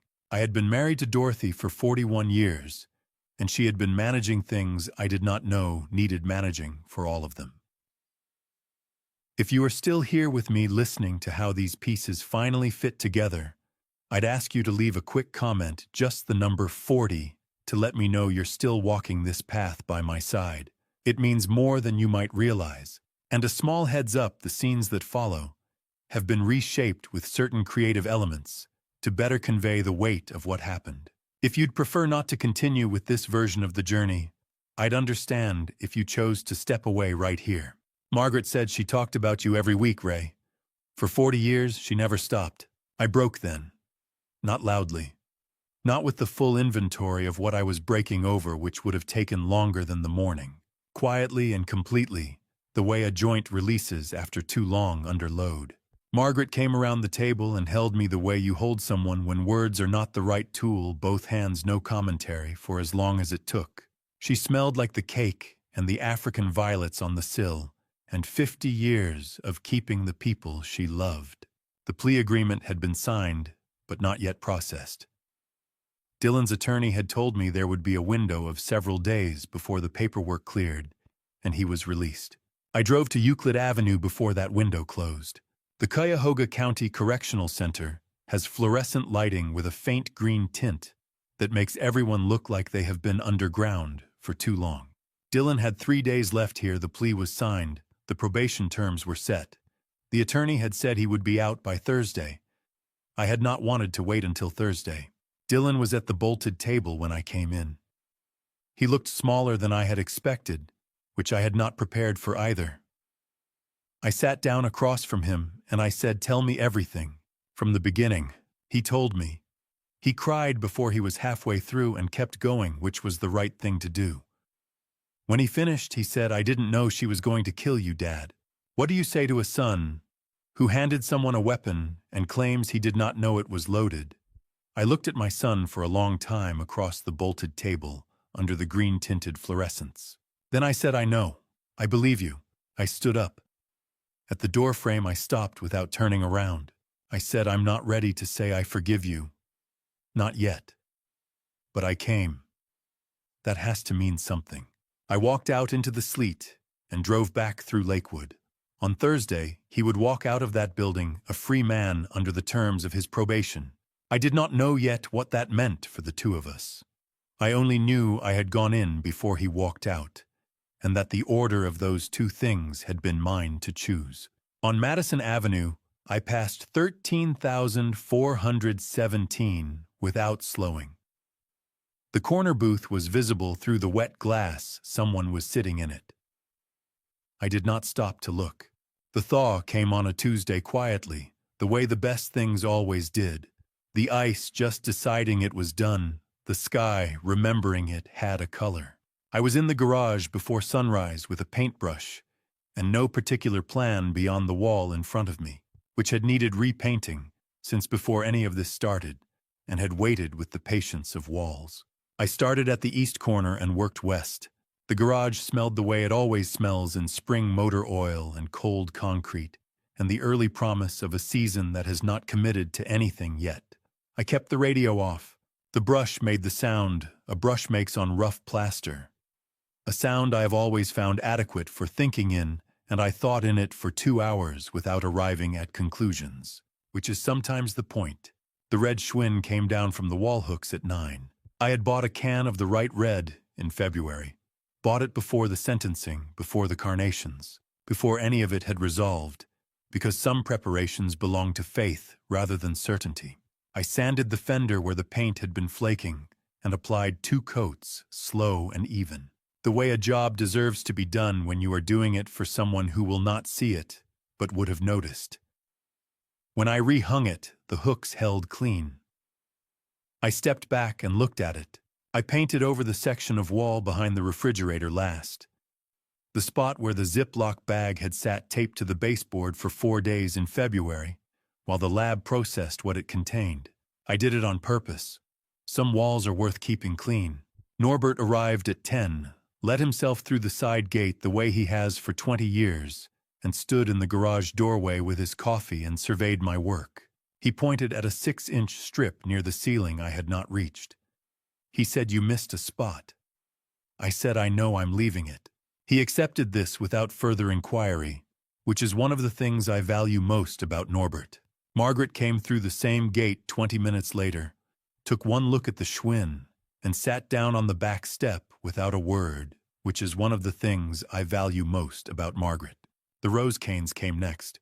Dorothy had planted them along the fence line in 2004 and maintained them in a way I had never fully understood, but had always admired, knowing when to cut hard, knowing what a plant needed to do before it could do what you wanted from it. I had cut them back in autumn the way she showed me, and they had come back the way things come back when they have been properly tended slowly, without announcement, stubborn and exact. Forgiveness, I was learning, was not a door you opened once. It was more like the roses. You cut it back hard. You waited, and then one morning it was simply there again, neither asking permission nor announcing itself, just present in the way living things are present when they have decided to continue. You have been with this story since January. The coffee shop, the water test, the garage, the precinct, Margaret's kitchen table, the courthouse. Before I tell you how it ends, I want to say this: thank you for staying. Drop a comment and tell me what Ray got right or wrong. What follows is the last scene. A note: some details have been reconstructed for storytelling. The truth inside them is the only thing I was ever trying to give you. Dylan called at 2:15. I was on the back porch with the lake going gold behind the last of the afternoon cloud. He said, "I think I'm going to be okay." He said it carefully, the way you say a thing you have been rehearsing, but mean testing whether it holds weight when spoken aloud to another person. I listened to it hold. I said I heard it. I didn't say anything for a moment. Then I said, "Keep going. That's all I've got right now. Keep going." There was a pause long enough to mean something short enough not to need filling, and then we said goodbye, without either of us rushing it. The oak had been on the garage shelf since before she died. That is the part I had not understood until I lifted it down and felt its weight, a piece of white oak, 2 feet by 8 inches, straight. Grain the kind that takes a chisel cleanly. Dorothy had asked me to make the sign the summer before she got sick. She had described precisely what she wanted: the name of the house cut deep, hung at the front gate where you could read it from the road. I had said I would get around to it. I had not gotten around to it. I was getting around to it now. 2 hours with the chisel. The letters came out clean and deep: Dorothy's house, each one cut twice and cleared. I carried it to the front gate with a hammer, and 2 iron nails held it level against the post, and drove the nails home. The wood was warm from the afternoon sun, in a way that wood that has been indoors all winter should not have been, but was. I put my hand flat on it and left it there. Margaret came to stand beside me without being asked. The lake was bright. Along the fence line, the first rose leaves were coming, small and precise and entirely sure of themselves. I did not look at Margaret, and she did not look at me. I smiled, not for anyone, not at anything in particular, just the simple, muscular fact of it. Dorothy is here. Not the way she used to be. The way a promise is here. Ray keeps his hand on the warm wood a moment longer. Margaret does not move. Somewhere behind them in the garage, the red bicycle hangs freshly painted, perfectly still, going nowhere, and entirely where it should be. I've replayed that moment more times than I can count. Not because of what almost happened, but because of how close I came to ignoring the signs. If there's one thing I've learned, it's this: don't wait until doubt becomes proof. Pay attention earlier. Trust that quiet discomfort you can't explain. Don't be like me, standing at the edge hoping everything is still what it used to be. In many grandpa stories, people think danger comes loudly. It doesn't. It comes quietly, wrapped in normal moments, hidden inside a familiar family story. That's what makes it dangerous. I used to believe loyalty meant trust without question. Now I know real strength is knowing when to question even the ones closest to you. I don't know why I was warned. Maybe it was chance. Maybe it was something more. But I do know this: God gives us moments, small, strange, uncomfortable moments. And what we choose to do with them can change everything. If this family story teaches anything, it's that awareness is not betrayal. It's survival. And in the end, some of the most powerful grandpa stories are not about revenge, but about seeing clearly before it's too late. That's what defines the most unforgettable grandpa stories. Thank you for staying with me until the end of this journey. I'd really like to hear from you. What would you do if you were in a situation where trust starts to feel uncertain and something just doesn't sit right? Share your thoughts in the comments. If this family story resonated with you, consider subscribing so you don't miss what comes next. Just a quick note: while inspired by real human emotions and situations, some elements have been dramatized for storytelling. If this isn't your kind of content, feel free to explore something that suits you better.